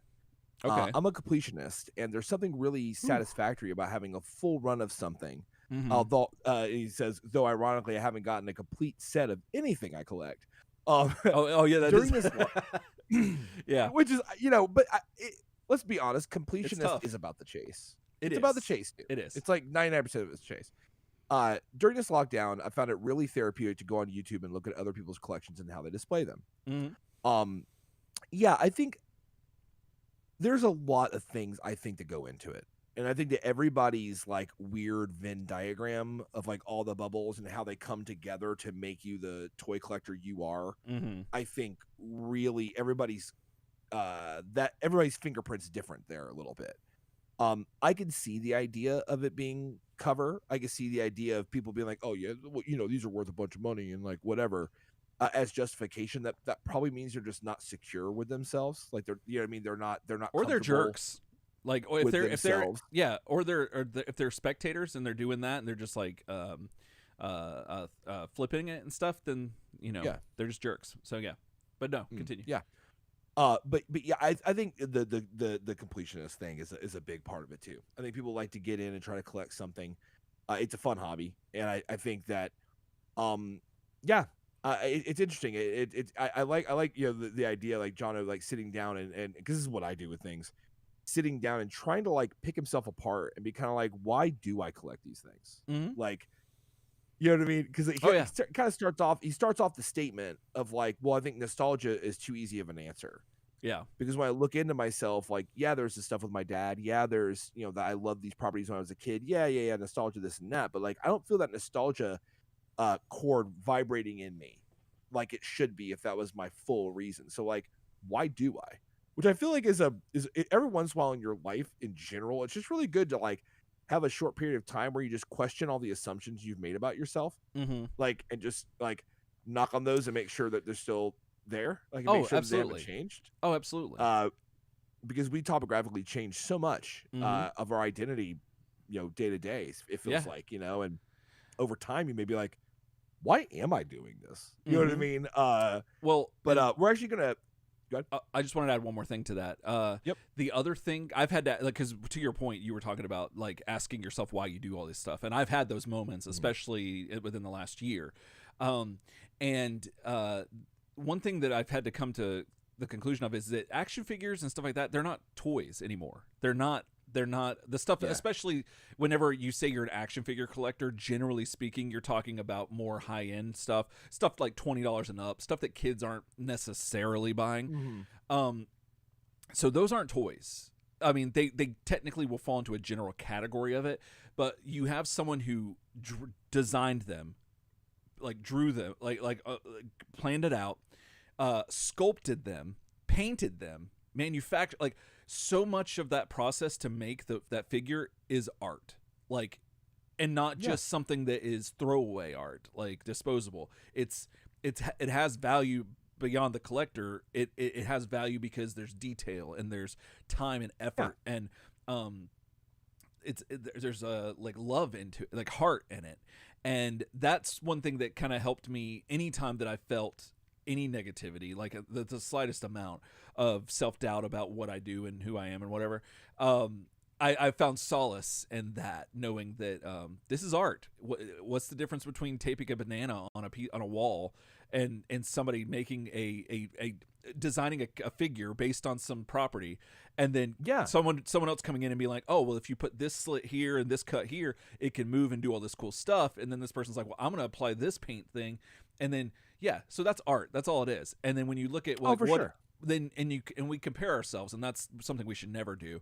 But we do it as humans, and when you look at other people and what they're into, you start to see like, well, is what art are they into? And it's probably something weird too, or there's always nuance to things to make us appreciate it. And that, anyway, I'm running on, but that's what helped me. So yeah, anyway, sorry. Thanks, Jono. Pulling a Ryan on this one. My God. Woo, woo.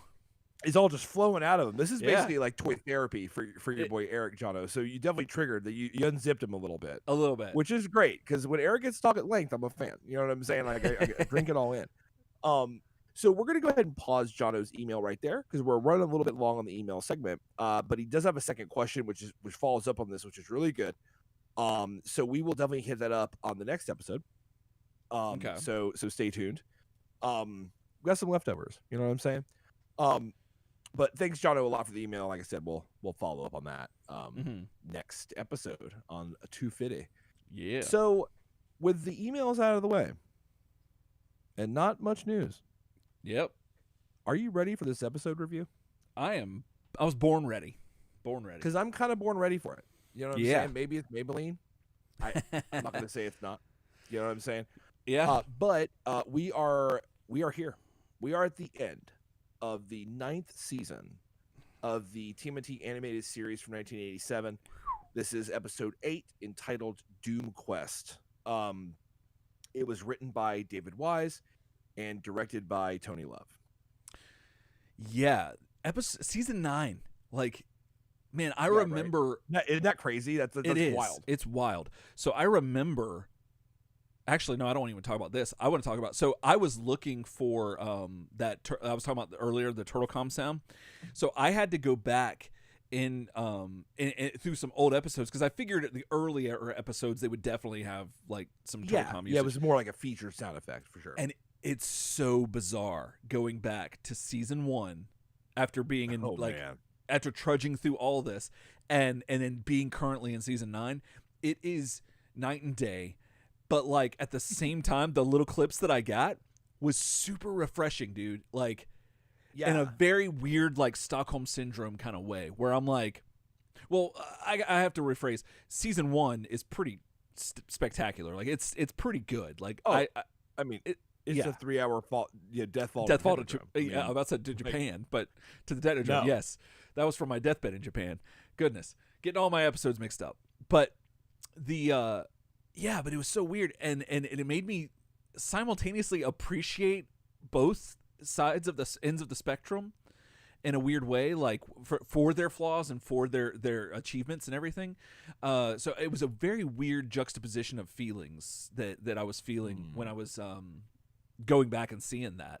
And but at the end, I resolved on a joyful feeling. I know this sounds very weird to be waxing poetic about this stuff, but no, I mean witness, bro. So but it was very comforting to know that it bookends pretty interestingly, at least the penultimate bookend of this series. But that's the thing I do. Like, I guarantee you that when we finish the last episode of next season, so it's the last episode of this 87 series, that I, on my own, will go back and watch the first episode, because I do that with any TV show I watch all the way through.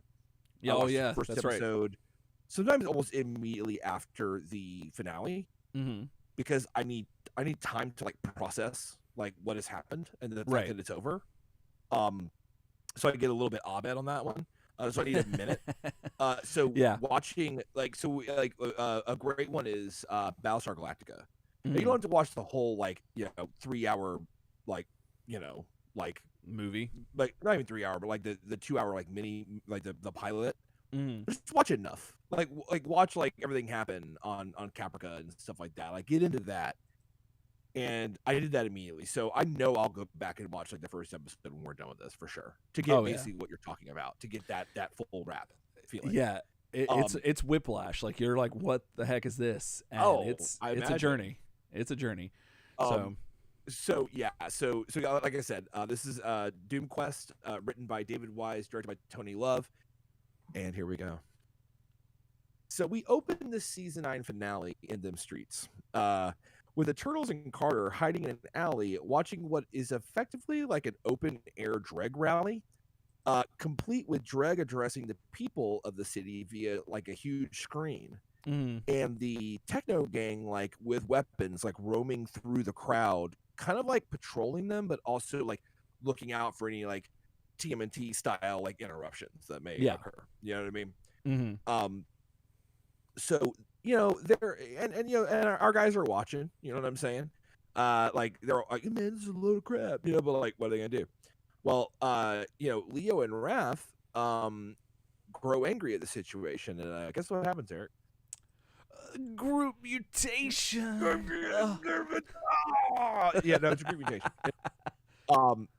Here it's technically a consensually given one-on-one mutation. It's traditional orthodox. And Donnie T, Mikey, and Carter attempt to calm him down, telling them like they can't afford to take on the Techno Gang out in the open like this.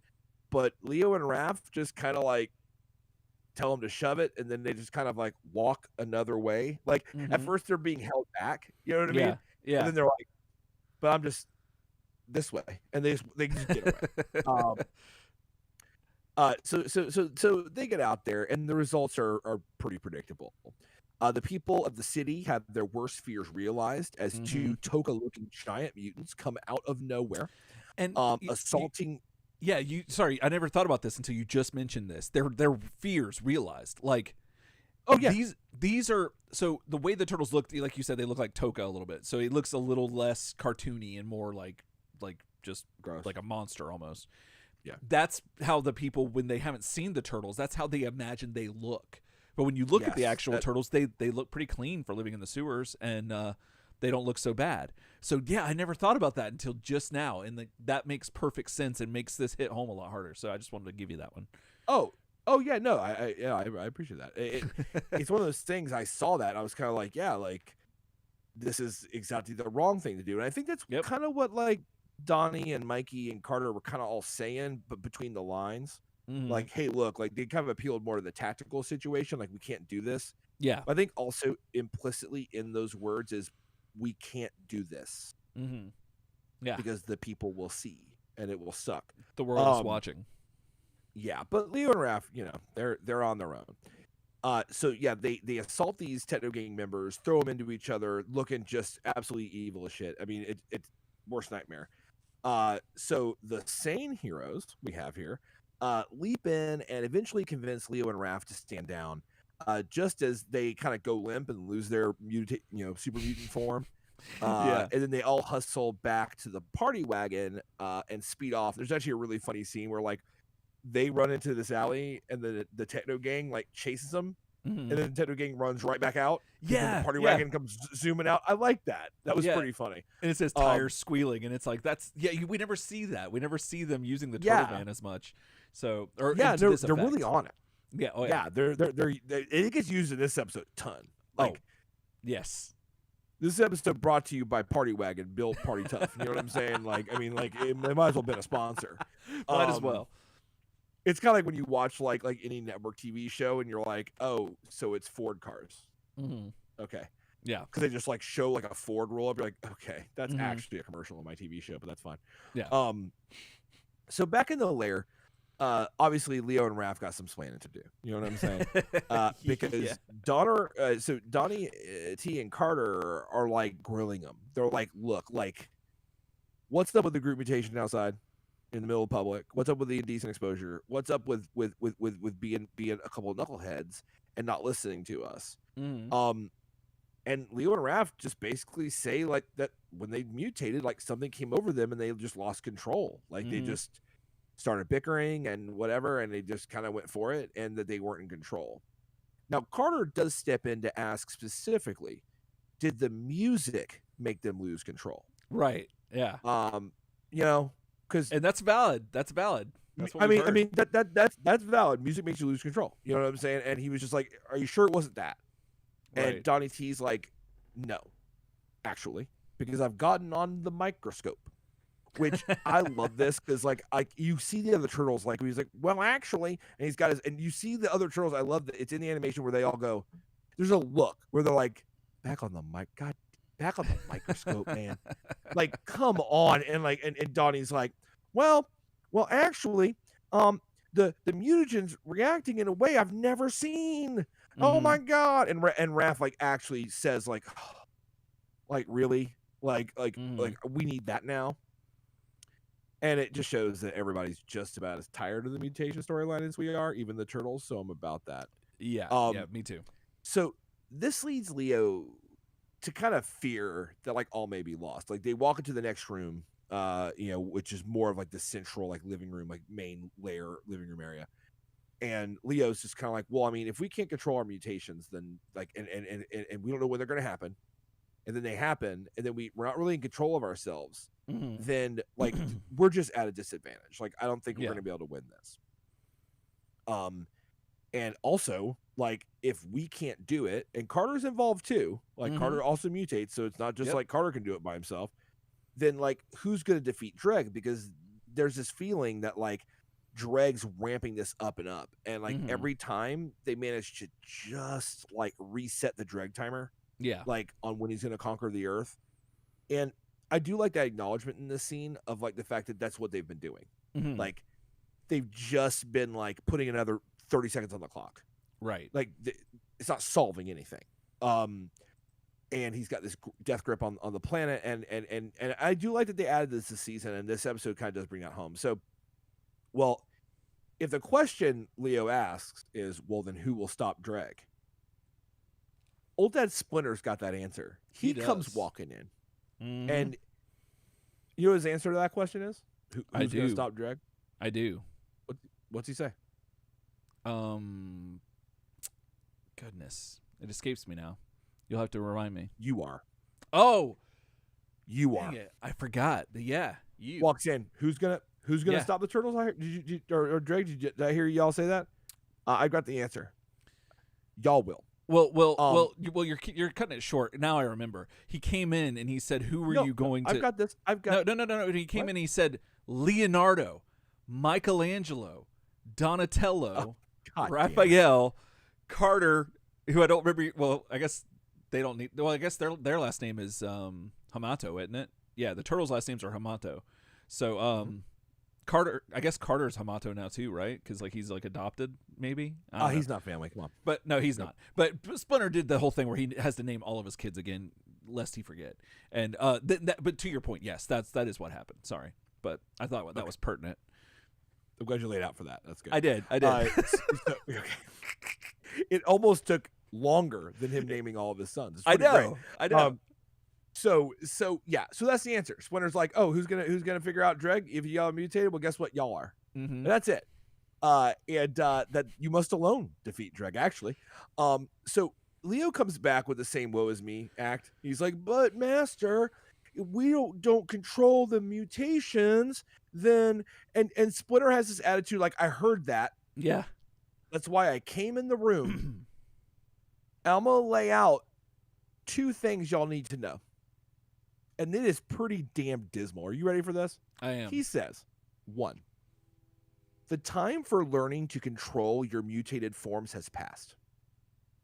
And they're like, Pikachu face, like, excuse me? And he's like, I'm not done. You will need to prepare to sacrifice more than you ever imagined to defeat Dreg. And they're like, if you could, like, do you were talking earlier about free cell, the pregame show about like the free cell cards like popping out when you win, right?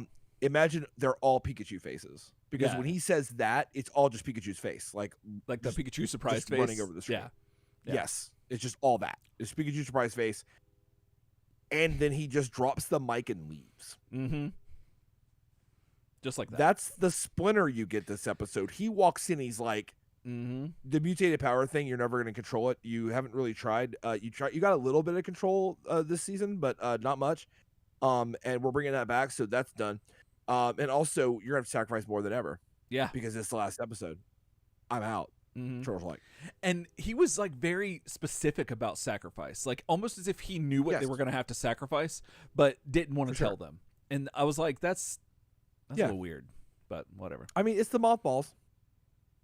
Yeah. You know what I'm saying? That's The what secret caused it. mothballs. Oh, that's right. It's an Yeah. astral plane. You know what I'm Mhm. saying? Like he's got foreknowledge. You know? He does.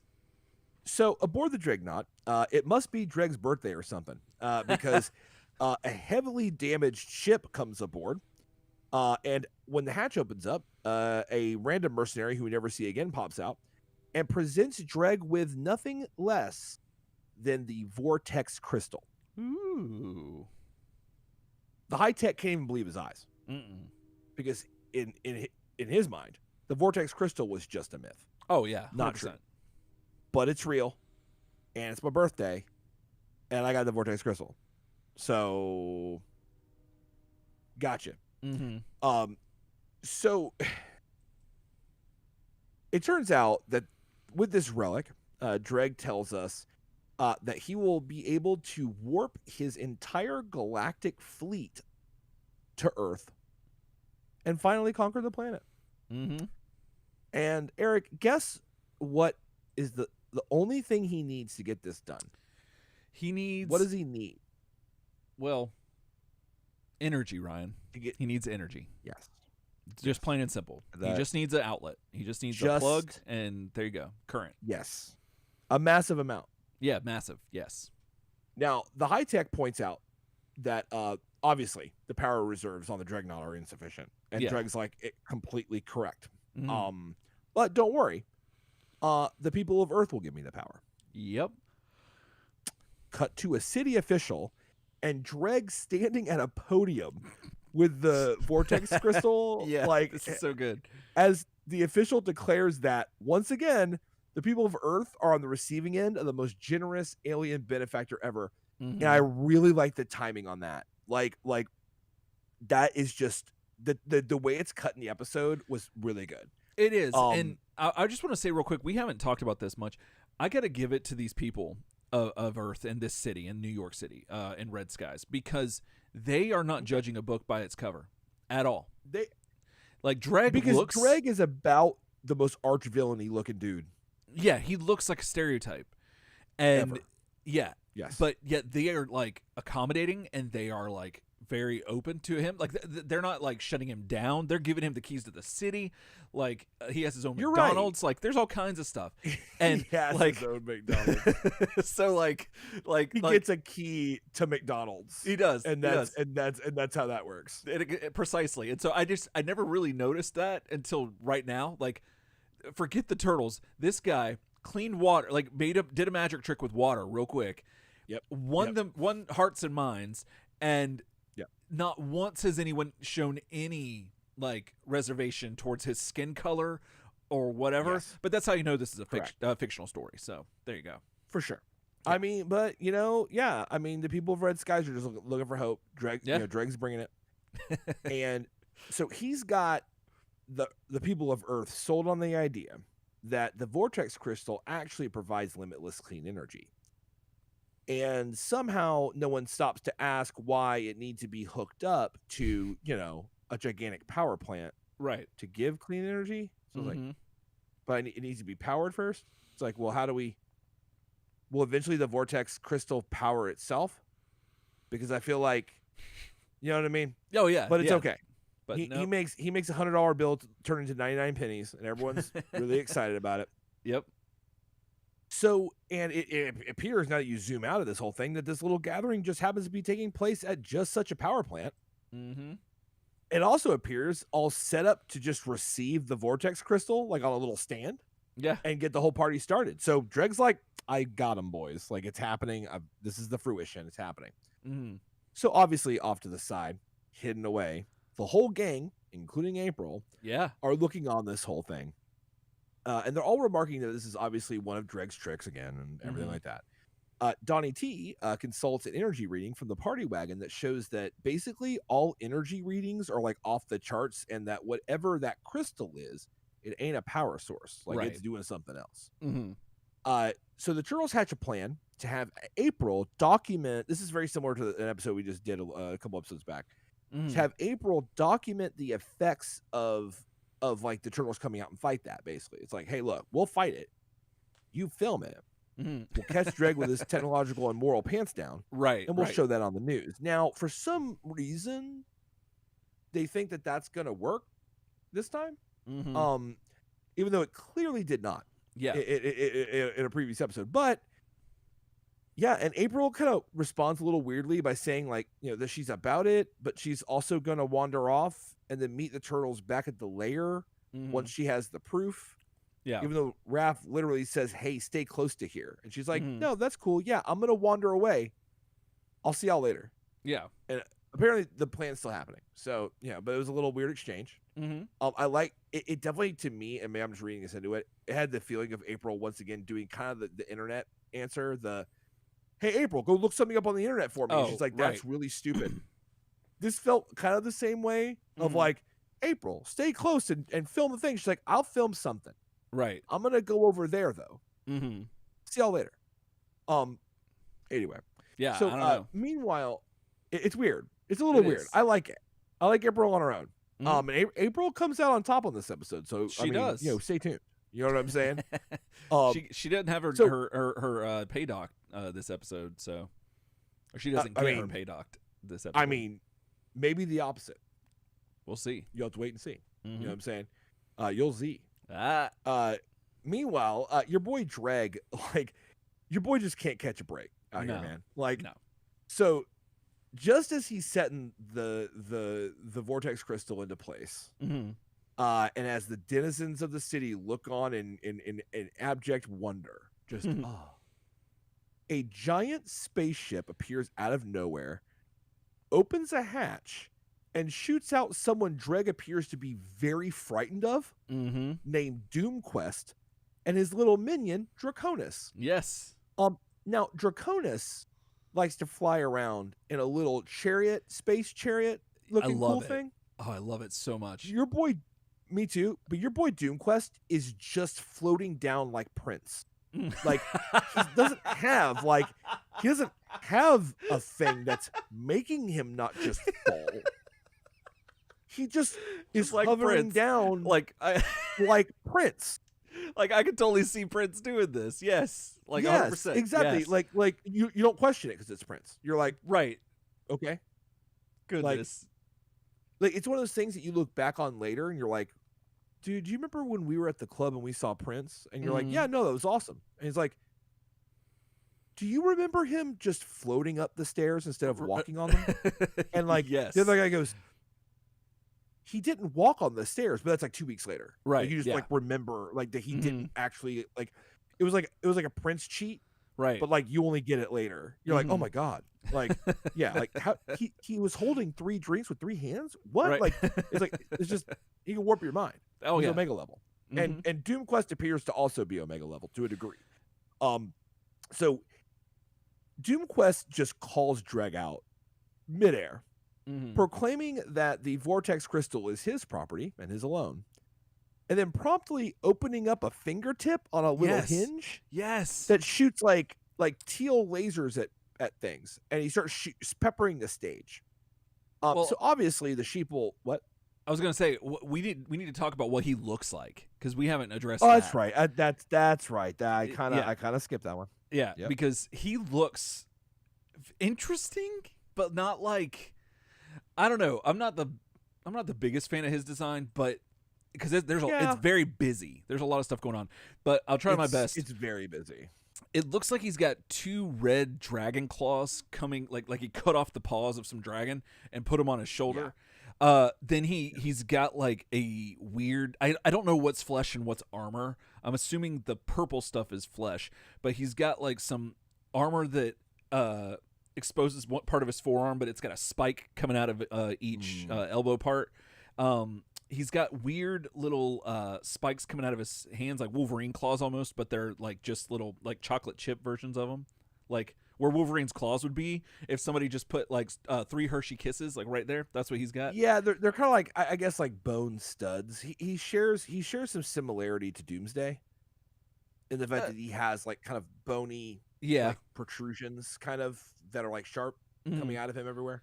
He's got the things on his ribs look like they're exposed, and they're also the black claw looking stuff.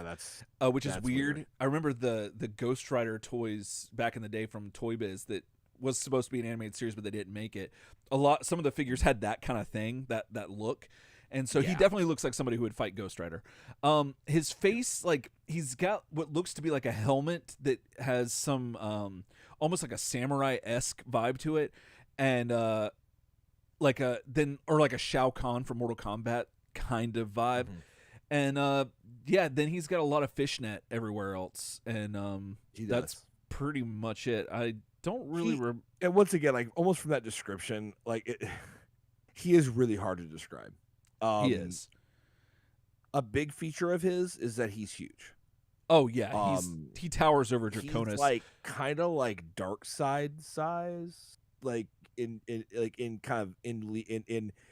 scale to the Justice League a little bit, like maybe a little bigger. But he's definitely way bigger than Dreg. 100%. Yeah, like Draconis is like half his size, and he's about the size of Dreg.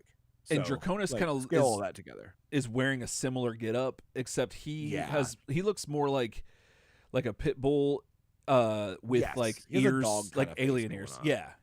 So there's that. A real thing. But that fingertip gun, that tripped me out. Like, when his fingertip gun with the little hinge. I was like, loved it. Like, what is that? I loved it so much. Pretty good. So let's see. So all right, so we get down to the point where, like, Doomquest is shooting at the ground, like all the sheeple scatter, leaving Dreg and the high tech to take cover behind the Techno Gang, and then the Turtles wondering just what the hell's going on here. Like, all this starts up, and they're like, "Oh my god!" Doomquest orders Draconis to go and grab the Vortex Crystal. But Mikey swoops in on his trusty grappling hook and grabs it before Draconis can get it. Oh yeah, love it. So fearing for his master's life, the high tech grabs Dreg and convinces him to run while they still can, hopping into a Dreadnought scout ship and taking off. But your boy Doomquest sees this now because Doomquest is now down on the stage. Yeah, he sees all this happening. And just simply states that Dreg can't get out that easy, and shoots one fingertip laser right into the engines of the Dreadnought Scout and disables the entire ship's drive capability. Oh yeah, like just one and done. Then Doomquest's mothership floats over the Dreadnought Scout ship, activates a tractor beam, and pulls it into its belly, kind of like in Star Wars. And we see that Dreg is actually trapped. Like, we get a shot of them like actually trapped inside the mothership. Like, their ship is in the mothership, and like they can't. It's like in clamps. They can't get out. Yeah. So that's a real thing. So let's see. So we also see that so Draconis now is hot on the trail of the Vortex Crystal, and he starts shooting at the Turtles just as they start to hop into the party wagon with it. Right. Well, Raph and Donnie, like, I guess, like, to try to give other guys like some time or something, they jump out of it and up onto Draconis's like little chariot thing, and he zooms them way up in the air. There's a little interplay, little bit of dialogue, and Draconis gets real tired of that shit real fast, and just literally like grabs each of the arms that they're using to hold on to the chariot, lifts them up, and lets them go. This leaves Donnie and Raph to fall harmlessly through the canopy of trees and safely back to the ground, because that's how it works. Yep. They get a little befuddled. Then they're like, okay, we need to run off and try to find the guys in the party wagon. So in the party wagon, some distance away, with a little time to think, everyone is still trying to figure out exactly like what the Vortex Crystal is, because remember, they don't know. They're like, this is just a thing Dreg had, and it's obviously bad. Well, they don't get very far into that situation before Draconis is back on their tail, shooting like crazy at the party wagon from his little chariot thing. And by the way, it's the chariot that has the guns mounted on it, so he's just like flying in the chariot. It's like doing the firing. Right. And if you don't know what the chariot reminded me of, and again, I'm sorry to take it back to He-Man, but the '87 movie, when they're in at on Earth is what I'm trying to say. When they're on Earth, I was about to say when they're in Earth. That doesn't make any sense. When they're on Earth and He-Man and the Scout Trooper, they're zooming through the city and stuff. It looks like something like that you stand on and it's just like a floating thing. Like a chariot is good too, but the He-Man reference is what the first thing I thought of was that. And so There you go. So yeah, I like Draconis. Now you got both. So I love Draconis. Draconis is pretty neat. Like he seems like he's not as badass as Doomquest, because Doomquest is a badass name. Draconis isn't a bad name either, though. But there's something still menacing about this, and like I was kind of sweating a little bit for the guys. I was thinking, man, what are you gonna do? It's a whole new level of evil, because when you see somebody that like Dreg is scared of, you're like, oh man, it's on, right? Yeah. So Draconis, like, you know, so they're kind of trying to figure it out, but then Draconis shows up again because he's on that trail and he starts shooting the party wagon.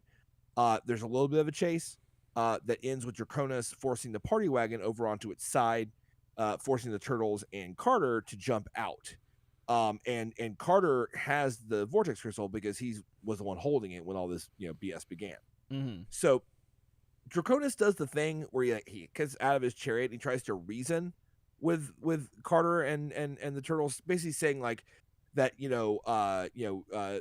trying to convince them that a dude named Doomquest yes, is a benevolent god and a great person, right? And that he wishes to use the Vortex Crystal for like real good stuff. Now he might have been able to sway the humans with that line, because they already fell for a guy named Dreg.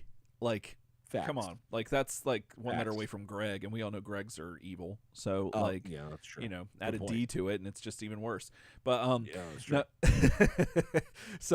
I agree. But the Turtles are not having it. The Turtles are like, no, we're not taking this. Yeah, they're like, we've heard that line before, buddy. Yep. So they start to attack.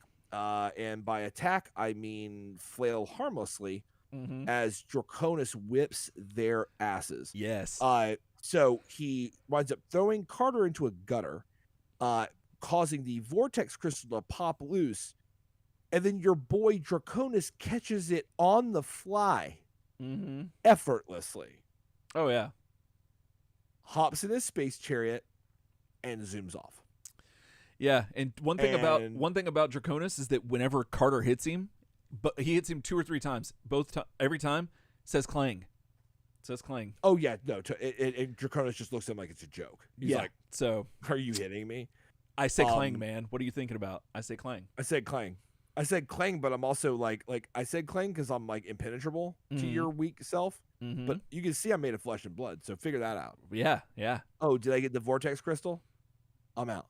Mm-hmm. You know what I'm saying? Like just digger that. You know, just figure that one out for yourselves. You know, dig out of that hole.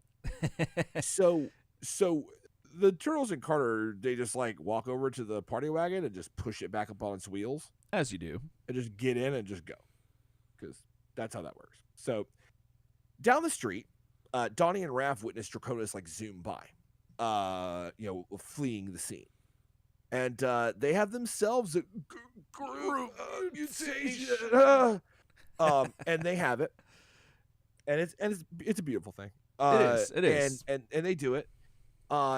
And then of course, like, you know, Raph and Donnie both start showing this strange like animal competitiveness about who gets to take the first crack at Draconis, which I guess is supposed to illustrate how out of control they are and their super mutant forms are so selfish. But like, I mean, I've given this season a lot of good credit for putting like a lot of money in the Dregs convince the people that the Turtles are evil bank. So you can just that's a blank check. They can write whatever check they want for that. Right. They haven't put so much money in the Turtles are so unreasonable when they're mutated bank. No. They spent a lot of time talking about how Carter was unreasonable and mutated, which was true. Yes. They spent some time talking about how the Turtles kind of got a little aggro, but then it was always like, well, because we're not used to our bodies. Or so we all tripped over the same pipe, like some like 1930s comedy, because our feet are too big, or right, or or maybe like we get a little aggro and aggressive, and we're not as like we're not as like we're not as like galaxy brain as we can be as a team because we get all stomp, stomp, stomp. Or their hands But are they so never big that really- they can't use their weapons. Like yes, there's yes. stuff like that. But Mm-hmm. But they never really had many deposits put in the bank of like the turtles are like unreasonable and they Right. bicker when mutated, and that just started like now. mhm. So I'm like, okay, Yeah. like because like literally they kind of missed the crack, like a good opening crack on Draconis because they're arguing, and that's Mhm. obviously they're setting up the theme. So you're like, oh, okay, so Yeah. now they argue when they okay, so sure. Raph winds up, I guess, winning the antler smashing contest, and he gets to go after Draconis. And it's fine because he does knock Draconis' little chariot over, forcing Draconis to temporarily drop the vortex crystal. So that's cool. Mhm. But Draconis gets it back. So, yeah. And then like Draconis picks it up, and then like the vortex crystal, and then somehow manages to wield it, like, and make the vortex crystal's power like light up. Yeah. Like, I thought it needed power, like, to do Yeah. anything. But Yeah. I guess he knows how to like lift it up, and it starts to shine all pink, Mm-hmm. and instantly the turtles transform back into their regular turtle forms. Right. And they're like, "Oh man, we're he's probably right. We're probably gonna die because now we're just normal turtles." And I'm like, "What?" And then Draconis could just kill them. Oh, But for yeah. whatever reason, goes, "You know what? Once again, I'm tired of playing these games, y'all." So instead of just killing him, he shoots a hole in the street, causing Donnie and Raph to fall into the sewer. Yeah. So a short time later, which I'm like, okay. A short time later, the party wagon rolls up, just on this hole in the street, Mhm. and they're reunited with Raph and Donnie. And after a short conversation, they all decide that they really need to recover the vortex crystal because Donnie did notice that, like, when Draconis wielded it against them, that he couldn't mutate anymore. Like, or Right. it super mutated them. So Yes. they're like, well, we need to get it back because it's got something going on with our mutations, which not a bad thing. Not a bad So, thing. meanwhile, on Doom Quest's flagship, Eric, what's going on over there? All right, so Doom Quest tells Draconis to engage the crystal. And so engage it. And so yeah, he's going to use Dreg's primitive equipment to use the crystal to activate the vortexes, and this will cause the dimensional like rifts, like that's gonna basically do what Draconis was there to do, I guess. Like, I guess he doesn't really. Yeah. They never really make it clear why. You assume that he's following the crystal, but they don't tell you why he engages it on Earth. Like, he doesn't really, unless he saw that Dreg had some stuff installed to utilize it, and I guess that's what we're supposed to believe. So, and you're right. Actually, I Doom Quest's entire mission and motivation is kind of like, why you gotta do that now? Right. But right. I guess he's like, well, I mean, good a time as any. I'm trying to take over the galaxy, so I might as well. I mean, I'm here. Right. And so, but the one thing he, So he, I think that's what it has to be. Is just that he realizes that Dreg is already planning for this, so I'm just gonna go ahead and utilize it, and then that way I don't have to. He does talk about like, well, I guess I'll just use Dreg's like primitive technology to, you know what I mean? And I feel like, I think you're on it. I think that it is a matter of like, well, the vortex crystal's here. Dreg set this whole little party up. I really want to rub it in Dreg's face. Yeah, that I'm gonna do it's it. very spiteful. And they obviously have some history going back that's like really crappy or something. Yeah, and I want to know all about it though, but we don't get it here, unfortunately. But we do find out that the place that I guess he's from, or like what he is the lord over or something, there's some place called the Dark Realm that he's wanting to bring onto Earth, like basically unleashing hell, essentially, like on Earth, but like it's bringing Dimension X to That's really what it maybe. That's really what it felt like. It felt like an old plot line of like, let's bring Dimension X to Earth and break down the boundary between the dimensions and like that kind of thing. And this episode definitely reeks of a lot of older tropes in Turtles history where you have Dreg is now a buffoon almost, and you have this new villain, and there's some like a lot of old like tried and true things that have happened on this show that are kind of resurfacing. The other thing is that this is a really good episode on the whole, I think, but it's very truncated. There's a lot of like expeditious writing to like get to to have a lot of stuff happen, and they kind of circumvent a lot of things, and I think they pull it off pretty well, but we're gonna keep getting into it. But like I said, he's bringing the Dark Realm, which I don't know why Draconis would think that anyone named Doomquest from the Dark Realm is benevolent and gonna be a good guy. Like that doesn't make any sense. Maybe there's something lost in translation. Obviously. Oh, for sure. Yeah, probably what it was. But yeah, so anyway, so I call Draconis DQ in my notes, and it pleases me well. Just saying. Why did you call him DQ? Doomquest. That's his. No, you said Draconis. Oh, Draconis. Oh, I'm sorry. I meant Doomquest. Yeah. Yeah. So DQ. yeah. Grill and chill. Grill and chill. Maybe that's what he's trying to bring to Earth. I think he's trying to kill and chill. Actually, hey, that's what it looks like. Kill and chill. So yeah, so the way that we're shown this in the animated series is like the vortex's opening is that like a tornado style vortex is kind of just happening all over the city. Like weather's getting weird, lightning is happening, and so that Mikey's like, what's going on with all this weather anomalies and stuff, and it's interesting because we get a rare shot, Ryan. I don't know if you noticed this. At this point is when I started to realize that they're really focusing on the turtle van, and I was like a huge fan of this, but also like I caught it, like I noticed it. We very rarely see the turtles sitting like this in the turtle van. They're wearing seat belts. Carter, Leonardo, Donatello. That confused the hell out of me at first when I saw that. I was like, are those like weird like straps they're wearing? Like what? They don't look like that way when they're out of the car. And I'm right. Like, they're seatbelts. Seatbelts. And it's very interesting because here we see that there is a second bench seat behind the driver's seat, which the interior of the turtle van is amorphous. Like there's no telling. Like it's all over the place. But this is an episode where if NECA was going to make a turtle van, they would be watching this episode to get an idea as to how the inner workings of it, which is really neat. So we see the turtles. They end up just driving onto Doomquest's ship, like just rolling up, and like I love it because you get to see the back of Doomquest, and he's got weird like purple hair, like spaghetti hair, kind of. Yeah, it's super weird looking. It's really odd. Yeah, it made me wonder if like I don't know. I don't know. I just started thinking about his hair, and it just got into weird, dark places. But nevertheless, it's just if their intention was to make some like Lovecraftian looking dude who's like almost indescribable, right? They did a good job. They did because the totally colors and textures and whatever. Like you can't make heads or tails out of this guy.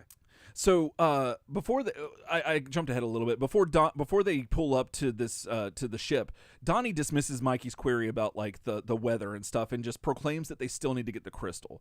So then the turtles literally just drive halfway up the ramp into Doomquest.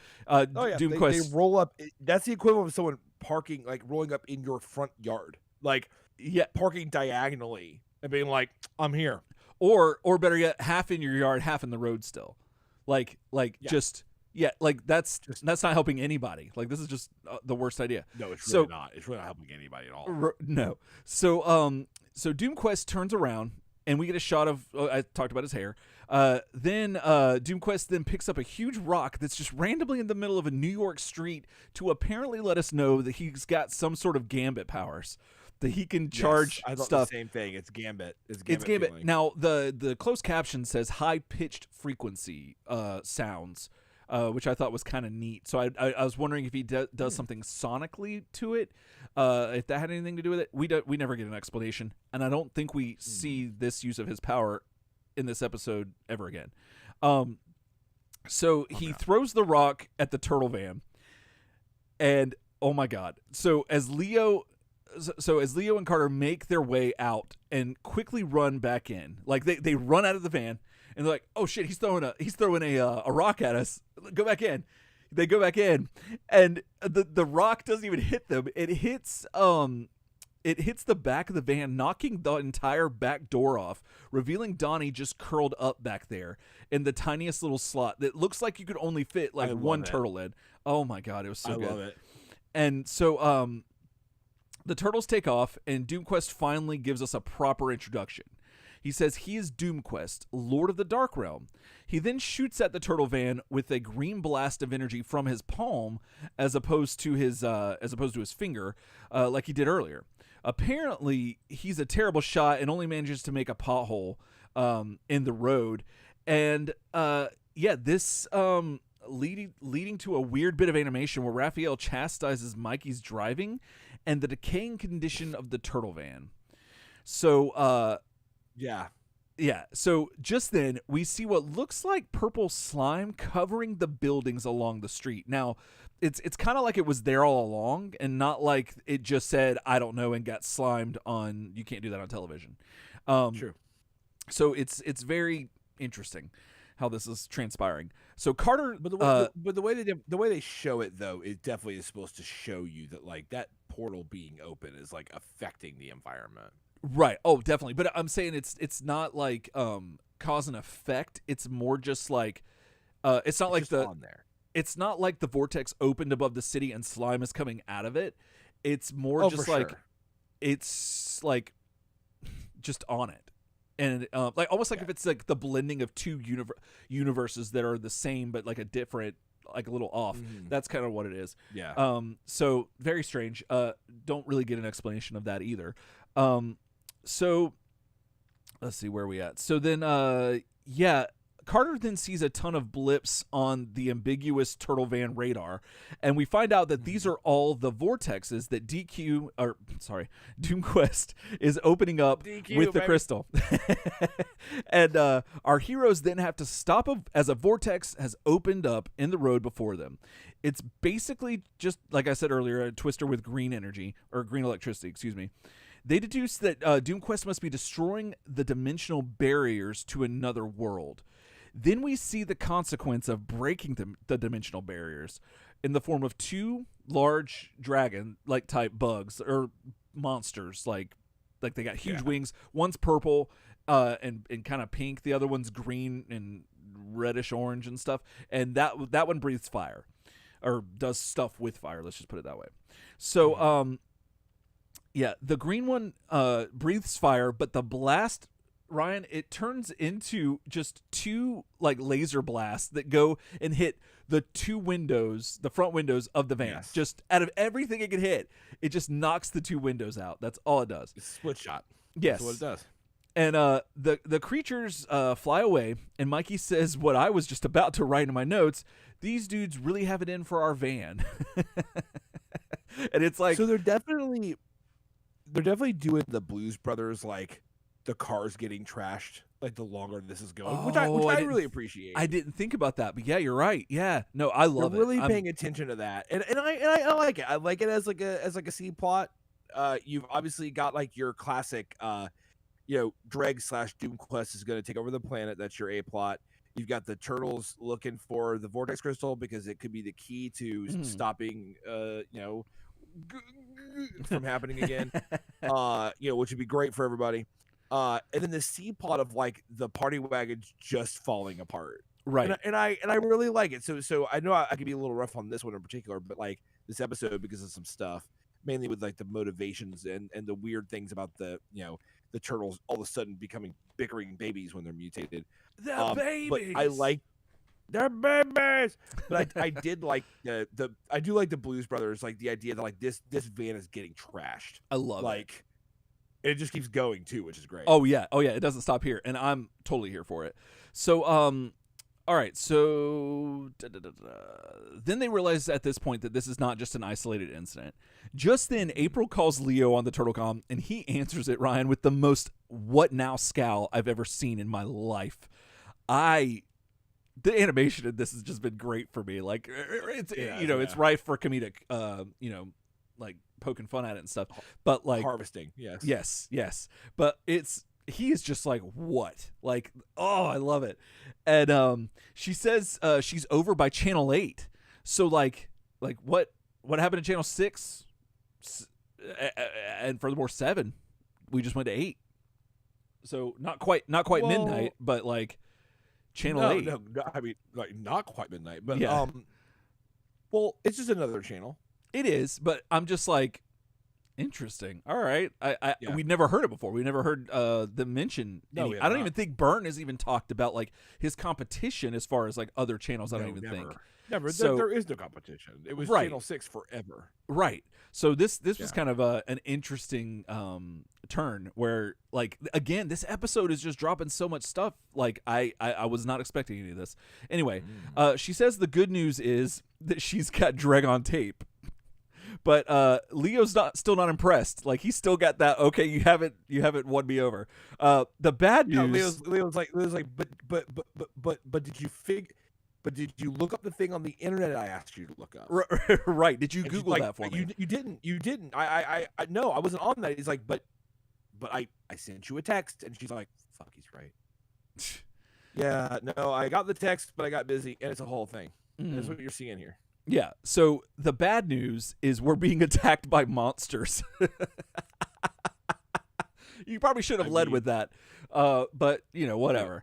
So all right. So then our heroes cry out, "Let's roll!" and hop back in the ramshackled turtle van. And we not only see the bumper that's the likeness of their own turtle grin fall off, but it gets run over. And they themselves even comment on the van's current decaying condition. So it's like this is definitely a thing. Oh yeah, like they're aware. Yeah. Yeah. So let's see, where are we? So we are then treated to a scene of the high tech and Dreg doing repairs on something that I'm not sure. Like they don't explain what this is necessarily, but I think it has something to do with their ship being damaged, and this is what's going to let them leave. Maybe. The high tech suggests that they make an escape and flee, but Dreg. Let's see, where is it? Yeah. But Dreg throws a tantrum and declares that it's his right to rule the universe and not Doom Quest's. And he will, and how he'll send him back to his dark realm. Back on the streets, we see what looks to be the same green dragon-like creature breathing fire on a building, and then, so far, my favorite act of destruction happens. It's the best. We get this scorpion-looking dude. It's not a dude. It's just a scorpion monster or like creature or whatever. He's on a building, on top of a building. We don't know how he got there, but he's up there, and he just totally like wreaks havoc on this antenna. Just rips it off. Oh yeah. And yeah, and then let's see. So I don't know. Like apparently, monsters are just coming out of these vortexes, and we're not seeing every monster. We've seen 3 so far, but apparently there's more. So then,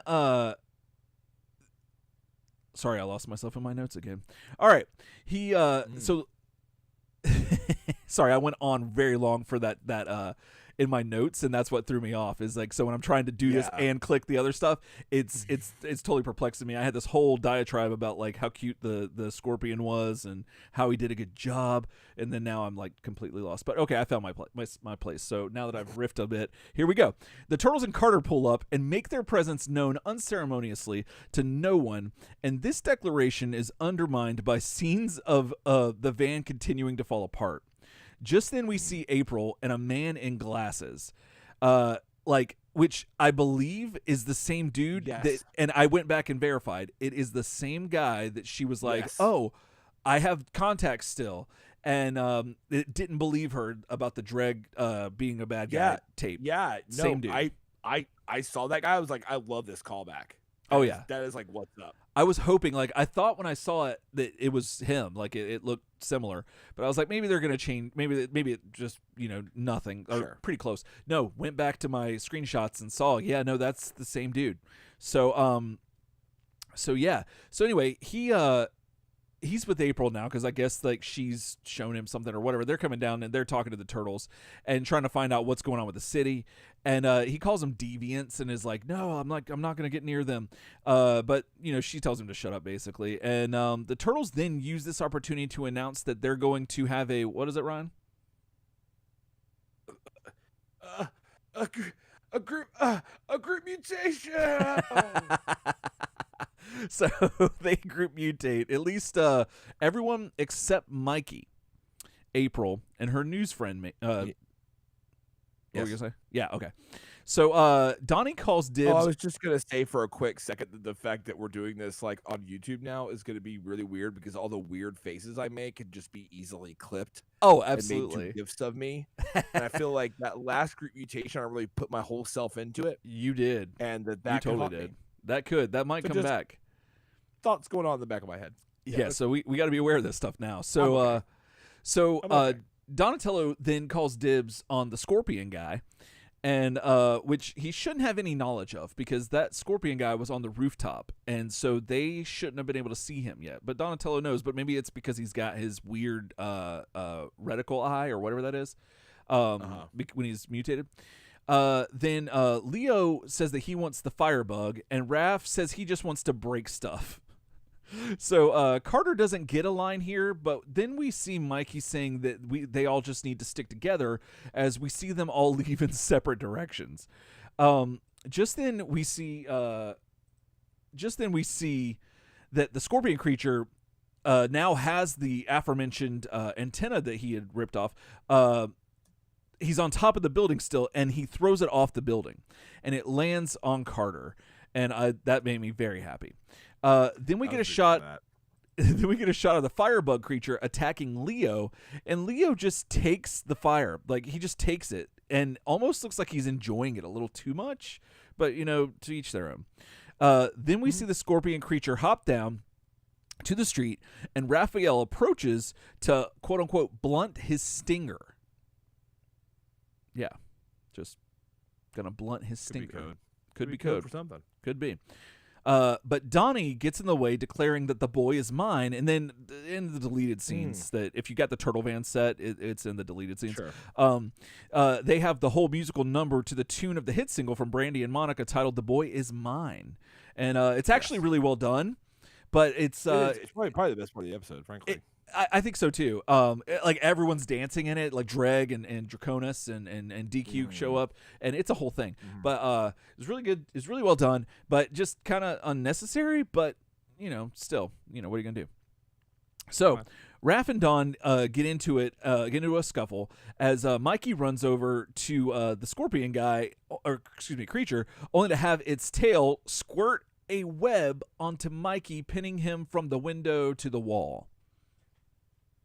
I love the amount of musical references we got in here. I know. I'm because I didn't very really happy read. about it. I didn't read your notes, but I was like, that music makes you lose control, and you've gotten it too. It's pretty great. Yeah. So it's worth noting that this web that covers Mikey is just like a net. Yeah. Like not even like webbing or anything that no. would come out of something. It looks like an actual just a net that you would find like at the docks. It looks like a net that you would find in a toy of Spider-Man from back in the day. That was when it wasn't like like on an actual like 5 points of articulation kind of Toy Biz toy. For sure. There's a net. It's a net. So I didn't know that scorpions could shoot nets out of their tails, but here we are. Also, this guy must be a big fan of Net Tossa. Oh, he must be. We're getting a lot of Masters references in here. So, all right. So after the commercial, we see Carter hop onto the Scorpion's back. And by the way, Carter's mutated still in his Big Bird Colossus, Savage Dragon, whatever you want to call him, form. All of it. He hops onto the back of the Scorpion just to say that, hey, I got on your back. Then he hops off and he grabs it by its tail and throws it somewhere. And then he liberates Mikey from the web, who says that he's the only one that's not gone nuts. Or Mikey says this to Carter. Carter still hasn't said anything. Carter's just been silent. They then go and break up the tussle between Raph and Don, and they realize that they don't really know what they're doing, and it keeps getting worse each time. Like each time they mutate. So cut back to Leo and the firebug. Leo just hops out of a pool of fire, like just He just does that. just yeah. yoink. Yep, and then demutates, makes a pun about cooling him off with destroying a fire hydrant that indeed causes the creature to immediately flee the scene. Yeah. So, Our heroes reconvene at the turtle van, and Carter demutates and finally says something where he's just been silent this whole time about them being belligerent and pugnacious towards each other and not working as a team. You can totally tell that he wants to say there's no I in turtle power, Ryan, but he doesn't. He just no, holds he back. He holds it back. He does, and that's Strong and good. silent, Restraint. yep. Restraint is a good sign of maturity. So they decide that they need to get the crystal again and head off into in the decaying turtle van. So back with April and her news friend, he's excited because the turtles saved the Channel 8 station, and he can make a story out of it. He asks April if she wants to cover the story of the century, which, like, correct me if I'm wrong, Ryan, she has done a million times, right? Like, she's almost had the exclusive rights. It never gets old. Yeah, it never gets old. But It never gets old. She wants back in the game. She should be like the Barbara Walters of this universe, right? Yes. Or like some famous news reporter. Like, she should be the person that's like, oh, she should be Oprah Winfrey at this point. But, She's the Walter Cronkite of this that's reality, but she's right. not. No, and which is very bizarre. But because she covered all of the Shredder and Krang stuff, like. Every bit of it. Remember that, but every time they averted that crisis, a lot of it was Burton Thompson. He was like, go, and cover the pet show. Like, he never put her on the big stuff. You know what I'm saying? That is okay. That is true. Beat reporter. That is true. You have a good point there. So, she says, just give me a van and stand clear. Which, I think that's what her tattoo says on her back somewhere. I mean, it felt really good to see April actually get that back. I'm like, yes, that was a high point to me. I'm like, oh my god, she's back on the news. Not just has friends in the news. Oh yeah, not just news adjacent, but like she's actually gets a van. I'm like, that's so retro. I love it. And all about it. Hands down, April is one of the best characters in Turtles, like in TMNT. She makes she's the heart and soul effectively of this. Like, and Adventures did. If you haven't read Adventures and if you're just now listening to us. Go read Adventures, because that'll make you'll appreciate every aspect of the turtle fandom. Like, that's the Archie comic. If you're just listening to us, that's the Archie TMNT Adventures, and it's very nice to see April. It's really good. Like, you're absolutely right. Like, seeing her back with agency and like she's not just regulated to a Google search again. So I love it, and I hope that season 10. I hope that this trend carries on. I mean, even though it's just one more season, I hope it follows through. So hard same. Anyway, all right. So back on DoomQuest's massive ship, the high tech is telling Dreg that the repairs to their ship are complete, but they try to engage in getting away, but can't because DoomQuest has it under control. Dreg wants it bypassed, but High Tech is in a strange move for him. He actually is humbled by DoomQuest's superior technology. Dreg is not having any of this, Ryan. Like, he is he straight up pulls out a gun and starts making the High Tech dance and tells him to get this ship free or he'll blast him into atoms. And it breaks down real fast. It does. So back in the van, Leo is questioning Donnie's hypothesis on how crystals can stabilize their mutations, because he doesn't know anything about science, but he thinks he's got some feelings that are not based on fact.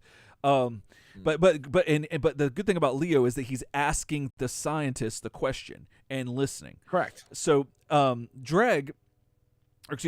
Donnie and Carter talk about how the waveforms almost match the mutagen's instability. So I'm thinking they're gonna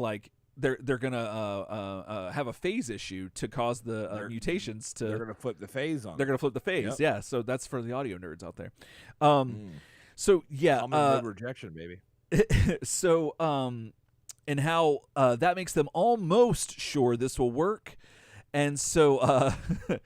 So then back at Doomquest ship, Ryan, I don't know if you noticed this. The turtles show up in the van, and I love this. Oh, yeah. This is fantastic. You see the grandeur, like the sheer like enormity of this ship, and I love it. It's so imposing. You mentioned it earlier, like it's like Star Wars, like how the you think this one ship is big, well, wait, you see, well, my ship's bigger, and you see the ISD, you're like, oh my god, yeah. Right.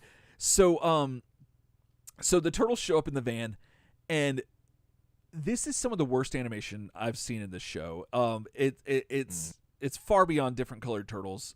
We get a left to right panning shot of the ship, and then we have the turtle van come into frame from the left where we should have already seen them, but they weren't there. Then we see the turtle van almost completely fall apart, almost completely. And then we're treated to another entry in the catalog of animation problems for this series, where now we see the van is parked at the front of the ship, and the turtles get out and decide they have to search this entire place for the crystal. We then see Leonardo just slice open some weird port in the wall, and a fade transition happens that's then preceded by Leo saying, like entering into a room, if it's not in here, I don't know where else it could be, letting us, the viewers, know that they've searched this entire ship, and few seconds. Like a month later. Here, I don't know where it's going to be. Right. Yeah. So turns out, like most things you're looking for, it's always in the last place you look. And turns out it's in a weird bronzy type goldish room on top of some spire. As they approach it, out of nowhere, like literal nowhere, Doomquest appears. Says typical in typical fashion, you'll have to get past me to get it. Mikey then leads the charge by mutating and causing a group mutation. And except Carter doesn't mutate this time and tries to hold the guys back. But Doomquest is quick to realize their increase in brawn decreases their brains. He then goes back to blasting things out of his fingers, which I absolutely love. And the blast sends Carter probably flying 20 to 30 feet in the air onto some walkway. He gets up and runs to get the crystal. Below, Leo is trying to lead the team, but the others aren't waiting for him and in his orders. And this is another trope from this season where the turtles are taking cover. Leonardo's trying to lead. Everyone else does something different. Like somebody else in their team does something that doesn't follow orders. So, but Mikey and Donatello are quickly. They decide they're not waiting. So they go up and they attack. I thought I had a screenshot for that, but I don't apparently. They go up and they try to attack Doomquest, but are quickly thrown up against a wall. Again, another trope from this season. So then we cut back to Dreg and the High Tech very quickly. And we see that High Tech is telling Dreg that the restraints have been bypassed and they are free and decide to flee. However, High Tech, for the record, makes his objections known. He just wants the court to know that this is against the advice of counsel. And so back with our heroes, we see Carter come upon a crystal. Oh my God, this is the best. I love this entirely. We see Carter looking up at the crystal. Then we see Carter climbing a rope. Then we see the crystal and Carter appears hanging above it. Yeah, he slides down to it. I'm like, how the hell did that happen? That was weird. Yeah, weird, but I love it. That was weird. Then we see what looks like a weird carving knife, but we soon find out, Ryan, that it is a micro saw and are told that it never lets Carter down. Take that for what you will. We've never seen it before. We haven't, but it's never let him down. But it never lets him down. This is terrible. We then see the turtles below bickering and fighting amongst themselves in front of Doomquest.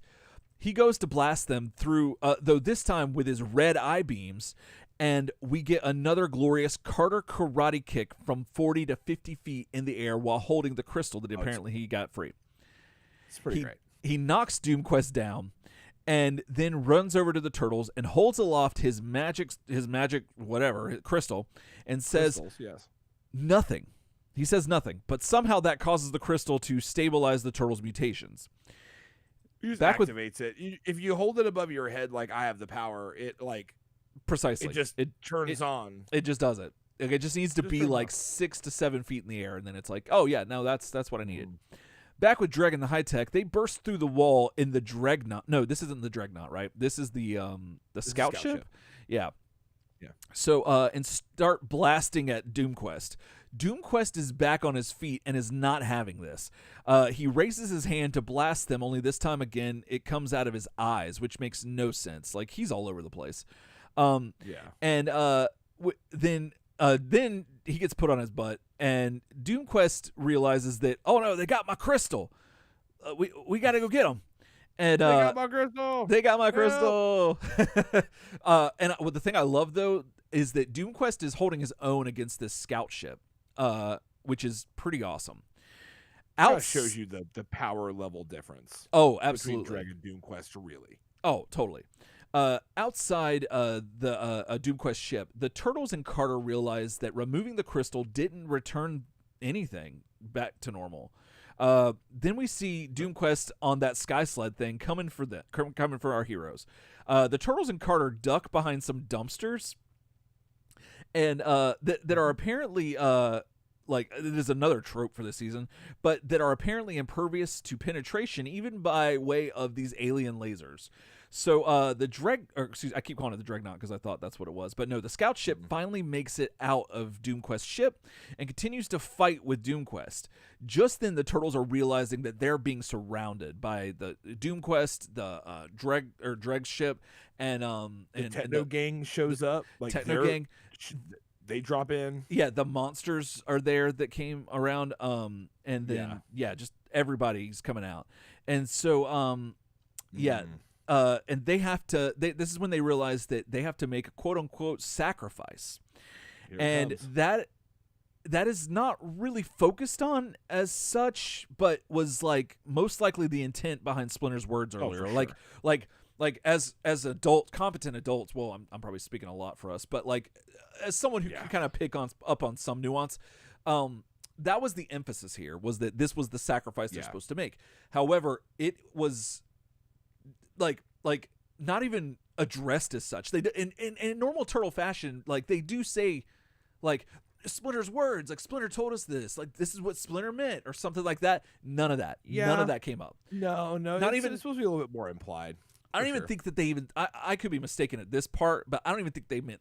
I don't even think they said sacrifice. I could be wrong. I mean, I know I did click through the things, so, no. but yeah. So that was I think they dropped the ball there a little bit. There's a feeling of regret. Like there is a. They don't say sacrifice, but there is like, oh man, like Arcana not being mutated anymore. Well, hey, we got to eat it because right. You know what I mean? Oh, that was definitely there's a little of that sentiment, but not like, this is the sacrifice Splinter was talking about, dude. Like, no, right, no, but not in typical Turtle fashion. So, so anyway, so Leo decides to use turtle power and yeet the crystal at Doomquest's ship. Another instance this season of the Turtles throwing things at walls to solve their problems.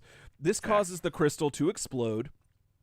And either way causes minor damage to Doomquest's ship. Like just a few things fall apart. Like nothing major. And based on the animation, but reverses the vortexes. So now they're sucking instead of blowing, I guess.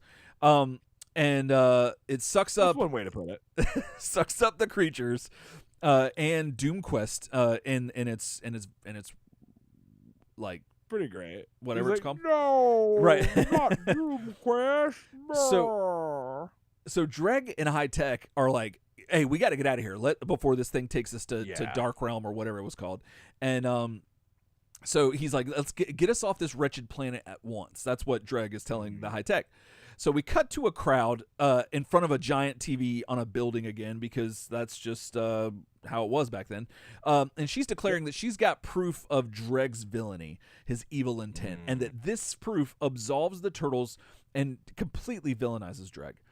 We see the Turtles watching from an alleyway, which they are to do, and they make their way back to the Turtle van that somehow got 4 wheels on it again, but that got them from DoomQuest's ship back to where they're here now, but then has fallen off again, among other things. Yeah, for sure. Yeah, Yeah. just for the effect. Leo talks to Raph about the power of positive thinking, and he makes a joke about getting public transportation. Raphael does.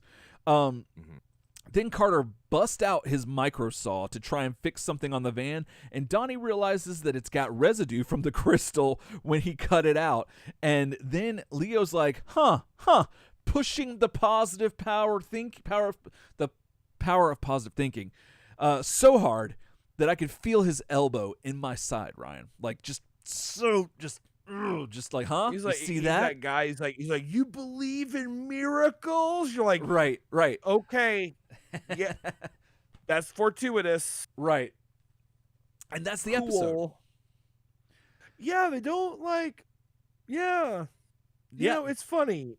About this one because it had things I liked. It had like, you know, April getting back on the, you know, off the schneid, like getting like in the you know, news van again. Mm-hmm. That's awesome. Yeah. You know, I like DoomQuest being like more powerful than Dreg. I like seeing Dreg like on his back foot, which you haven't really seen.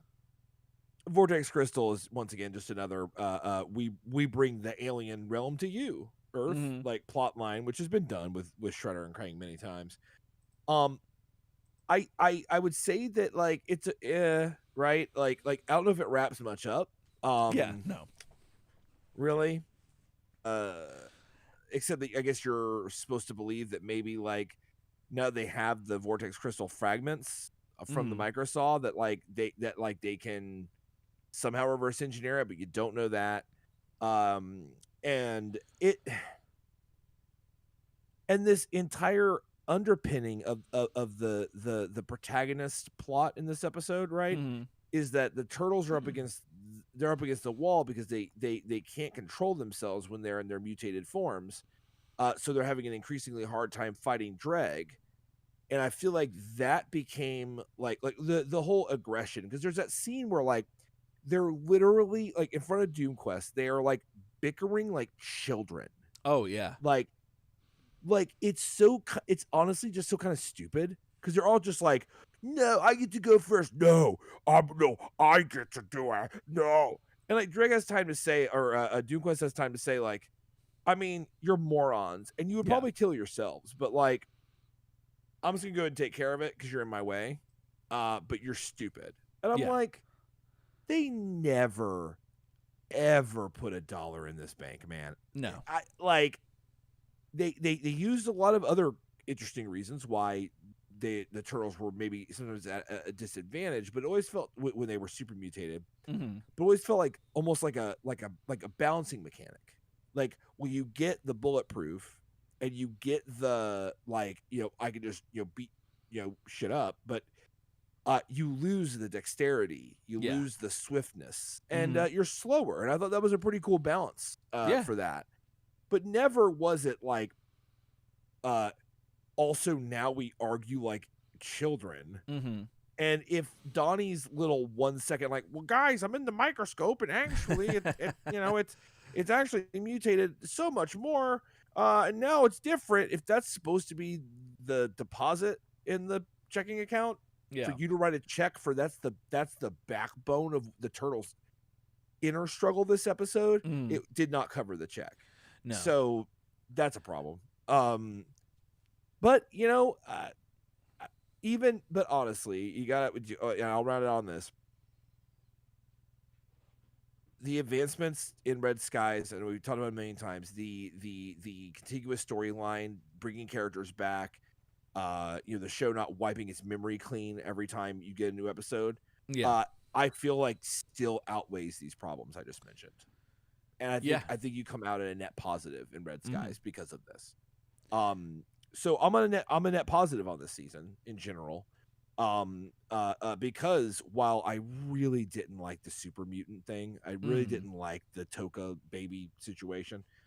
And I felt like there was issues with it, and Carter was annoying there at first. Oh yeah. I still feel like I'm on the positive side. Yeah. All being said, I think so too. Yeah. Carter definitely grew on us in more ways than one, and So that's a plus. Yeah. I agree with you about the mutation thing. It seemed like I mean, I get it why they did it. It makes a little bit of sense, but I don't think I think they could have handled it a little bit better and made it like made us care more about it. But because it's a kind of a cool idea to where like you get like extra powers, but then you have the consequence of those. So it's a cool thing to see it happen, but you're also going to pay for it later and make a sacrifice essentially. But it never fully fleshed out in that regard. And April getting her stuff back, it really did. That was fantastic, like you said. And yeah, other than that, Dreg unceremoniously just like pieces out. I get that you got to figure out something to do with him, but I think they probably could have done something better. If he's gone for good, I don't know what's going to happen in season 10. No, he comes back. Does he come back? Okay, cool. Because the way it's left here is if this is how you're watching it back in '95. No, you're like, that's it. I know he becomes the series villain for these last 2 seasons. Oh, okay. So, because I was curious if they were gonna bring back what was the guy's name? The big dude that was last season's main villain. I can't think of it. The demon prince of Nurgle. What's his name? Titanus. Titanus, that's right. Titanus. Yeah, so I was kind of hoping that they would do like the third season. Next season is like another big villain, but no, I hope Havoc comes back next season. That'd be awesome. So, but I like Doomquest from what I could see of him. That was pretty cool. Yeah. What would have been awesome is if this was a 2-parter. Like if they would have broke this episode up into 2 parts, that would have been way better. The next season with it, yeah, that'd be badass. Oh yeah, to where there's a cliffhanger, and you're the cliffhanger thing's big. Yeah, that'd have been fantastic. But instead, we got this cool villain that's just thrown away. And it's like, all right, well, send him back to this thing. So who knows if he's gonna come back? But part of me wonders if like they didn't know at the end of this season, if they didn't know they were gonna get another season. Oh, because they kind of give you the pieces. Like Dreg leaves. They give you the pieces for the turtles to like fix their like mutation issues. Right. They get the pieces to that puzzle and then they leave you. Yeah. The idea is like, well, like we might not get a 10th season, but like if we do, we've got pieces to work with. But if not, like they could reset things. Like they could like the city's cool. Then the people in the city like don't think they're evil anymore. Dreg his name is Mud, so he besides being a really outward villain, he can't pull that people of Earth, I love you. He can't pull that shit. Right. Anymore. So they give you the pieces, but I get vibes of like them thinking like if this is it, then we've ended it. Yeah. You know what I mean? Like not knowing they've got the next season because that's what you need to split it up and make it like a big thing. You know what I mean? Right. To know you're going to get another season, but I don't think they did. Yeah, I don't either. But yeah, overall, I'm pretty happy with this season. Yeah. On the whole, like it made me feel a lot of things and like think a lot of things about the turtles that I hadn't, and we got to see a bunch of stuff that we normally haven't. Loved the turtle van falling apart. That was fantastic. That was fun. And yeah, so I'm really anxious for season 10. Like that's gonna be wild. Like I remember when we started, I was like, I've never gone through the entirety of the animated series, and here we are on the precipice of like this grand journey, and there's 8 more episodes. Yeah, like that. 8 more. Like, and we're definitely like I know we did a Mirage Volume 1 sign off. Whenever we reach the end of a pillar. Yeah, we usually dedicate some time to like just rounding it off. This will definitely deserve a round off because this has been just hours and days and weeks of our time. Oh, like it's just 100%. Been so long. Oh yeah. And it's such a gigantic part of the Turtles like discography and career. Like it's a massive chunk of like Turtles content. And this not only that, but it is a massive chunk of our culture's zeitgeist. Like just everything hands down. like to things not even tangentially related to them. Like this show informed so much. This show is people's introduction to the Turtles 99% of the time. It is. It's that. But then also like just everything else that they've done just not even turtle related. There's stuff that like makes its way, tethers its way, like, 6 degrees from Kevin Bacon kind of style, like back to this, and you're like, oh That's yeah, true. no, that's yeah, and it's wild, but yeah, this informed so much stuff, and honestly, it was one of the last cartoons that carried that 80s style of cartoon into the 90s and kept for going. sure. And that's So I feel like a lot of people forget. I feel like you're kind of tapping into the tank for when we get done with season 10. You know what I'm saying? A little It's like bit. you're dropping some of that content. So like, so we'll reel I that might one need back to. in. Yeah. All right. So I'm gonna turn it off. All right. But remember that though, because that's good. Like where you're going, I'm like, Mm-hmm. oh, I could probably do 2 hours on that. Right. Just right where you're like, I mean, it's one of the first cartoons. It really was the one to bring the 80s style into the 90s, and I'm like, I'm seeing this like lifeline where I'm like, this timeline where I'm like, oh no, we just do a 2 hour episode on that, and I'm like, no, it's late. Time. Oh my god. I just want to know why the Red Skies, like what happened. I want to know what happened to the city, and yeah, that's pretty much what I want to know. Is I want to know, how did we get to this dystopian thing? Do they address that? That's what I want to know. But okay, we'll see. We will see. And so, guys, let us know what you think. Did you like these episodes? Did you like season 8? Yeah. What did you think about the Turtle Van? Tell us what you thought. You can do that by going to your email of choice and sending us an email, which is how email things work. So turtlesoupshow@gmail.com, and you could also go to the home of the internet, turtlesoupshow.com. All of our episodes, links to stuff is up there.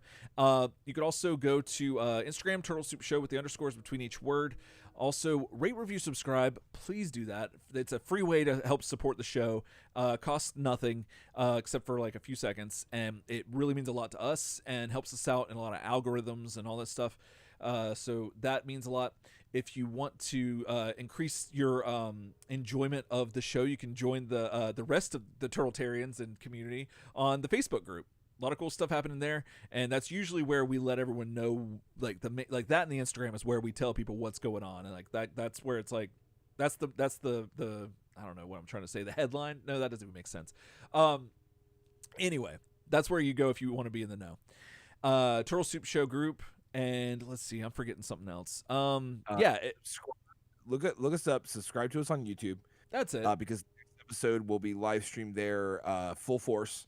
Out of testing capacity. Oh yeah. I like thank everybody that's helped us on 248 and 249 live stream test this, and deal with all the headaches, especially with 248, because even getting that thing started was a headache. If you are not already subscribed and you're a listener of the podcast, I definitely suggest going to YouTube, looking up Turtle Soup. You'll see our logo and everything there. Subscribe and go to the bell icon to get all the notifications, to make sure you get all. Because YouTube's a little funny where it's like, just get some. Yeah. And it'll give you just random notifications. But if you want to know, like, when we're going live, when a new video is going on, do that, because we're definitely making a really, really big push into YouTube starting next episode. Right. And if you want to give us a really big push. Yes. Just a little more push. Then you can go to Patreon and consider becoming a patron and becoming family. To the Turtle Soup podcast. You can just go on Patreon, look up Turtle Soup Show, see that we've been making a podcast for a hot minute. Get on there, and as little as is it $2 or $1? $1, I believe. $1. It's $1 a month, helps out the show. Also, great other rewards there as well. I am currently working on a Discord server that we're still getting worked out. That eventually I want to be able to invite people onto. And patrons will get some special access on that Discord server. So a good time to be on that ahead of the game. As well as you get access at $5 and up to our No Homework Zone bonus episodes on there, which is pretty great. Which, if you like the garbage at the beginning and the end of the show, that's something that you'll want to check out, because that's pretty much just solid that. So just that fish tank, me and him talking, you know what I'm saying? Yep. My boy Eric. You know what I'm saying? Yeah, Rodimus and host Eric, just going off. And just to close out the show, speaking of Patreon, so a small update. So we finally finished a big goal of ours on Patreon, which was we finally got around to finishing up the self-portraits that we were making out of pencil sharpenings. So that was kind of promised to our patrons like for a limited time. Like it was a really tight window. It was like Mhm. when it happens, like be the first person to like shout yay randomly Right. and send us an email on Patreon. It was really weird. Like they had to take a photo with at least 3 hula hoops. Right. It was Yeah. odd. It was. But it went So if fast, you're hearing like this- super fast. Yeah, no, I mean, it was just it was just like it was Blink and it's gone. it was I mean, some might call it a singularity. What happened? Like too many things would line up at once for it to be random. Right. All 3 hula And hoops. scientists are still studying it. Yes. But so if you go on there, you can go on Patreon and see if you're still seeing those pencil shaving self portraits. But if you don't see them They're on the tiers, that means that we're out of them. Which I mean, we're out of them. Yeah. So I mean, So- you can give it a shot though, because sometimes they open back up. See if someone like if we go back and find that somebody only had 2 hula hoops in the photo Yeah. There's or yeah.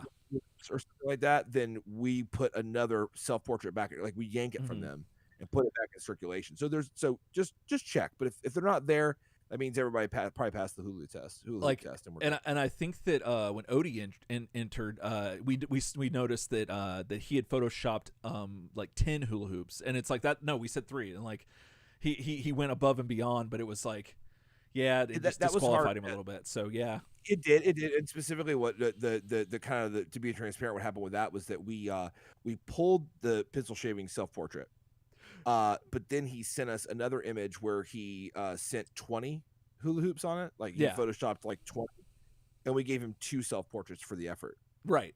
So The rules are weird, guys. I mean, it is. We don't like, make them. from the gut and from the heart. You know, he was a loser, he was a cheater, then a loser, then a god, then a winner. I mean, Right. that's In that's- that that's- order. So I mean, like in that orders, Yes. fortunes can change in the land of turtle soup. Is all I'm trying to say. They So can. always have, you know what I'm saying? Always have stick hope. tight. And always check the Patreon because you never know what you're gonna find. Always check So the Patreon. Exactly. all right, guys. Well, till next time. Else Till time. episode 250. Oh yeah, 250. Whew. Else time. Else time. That was fun.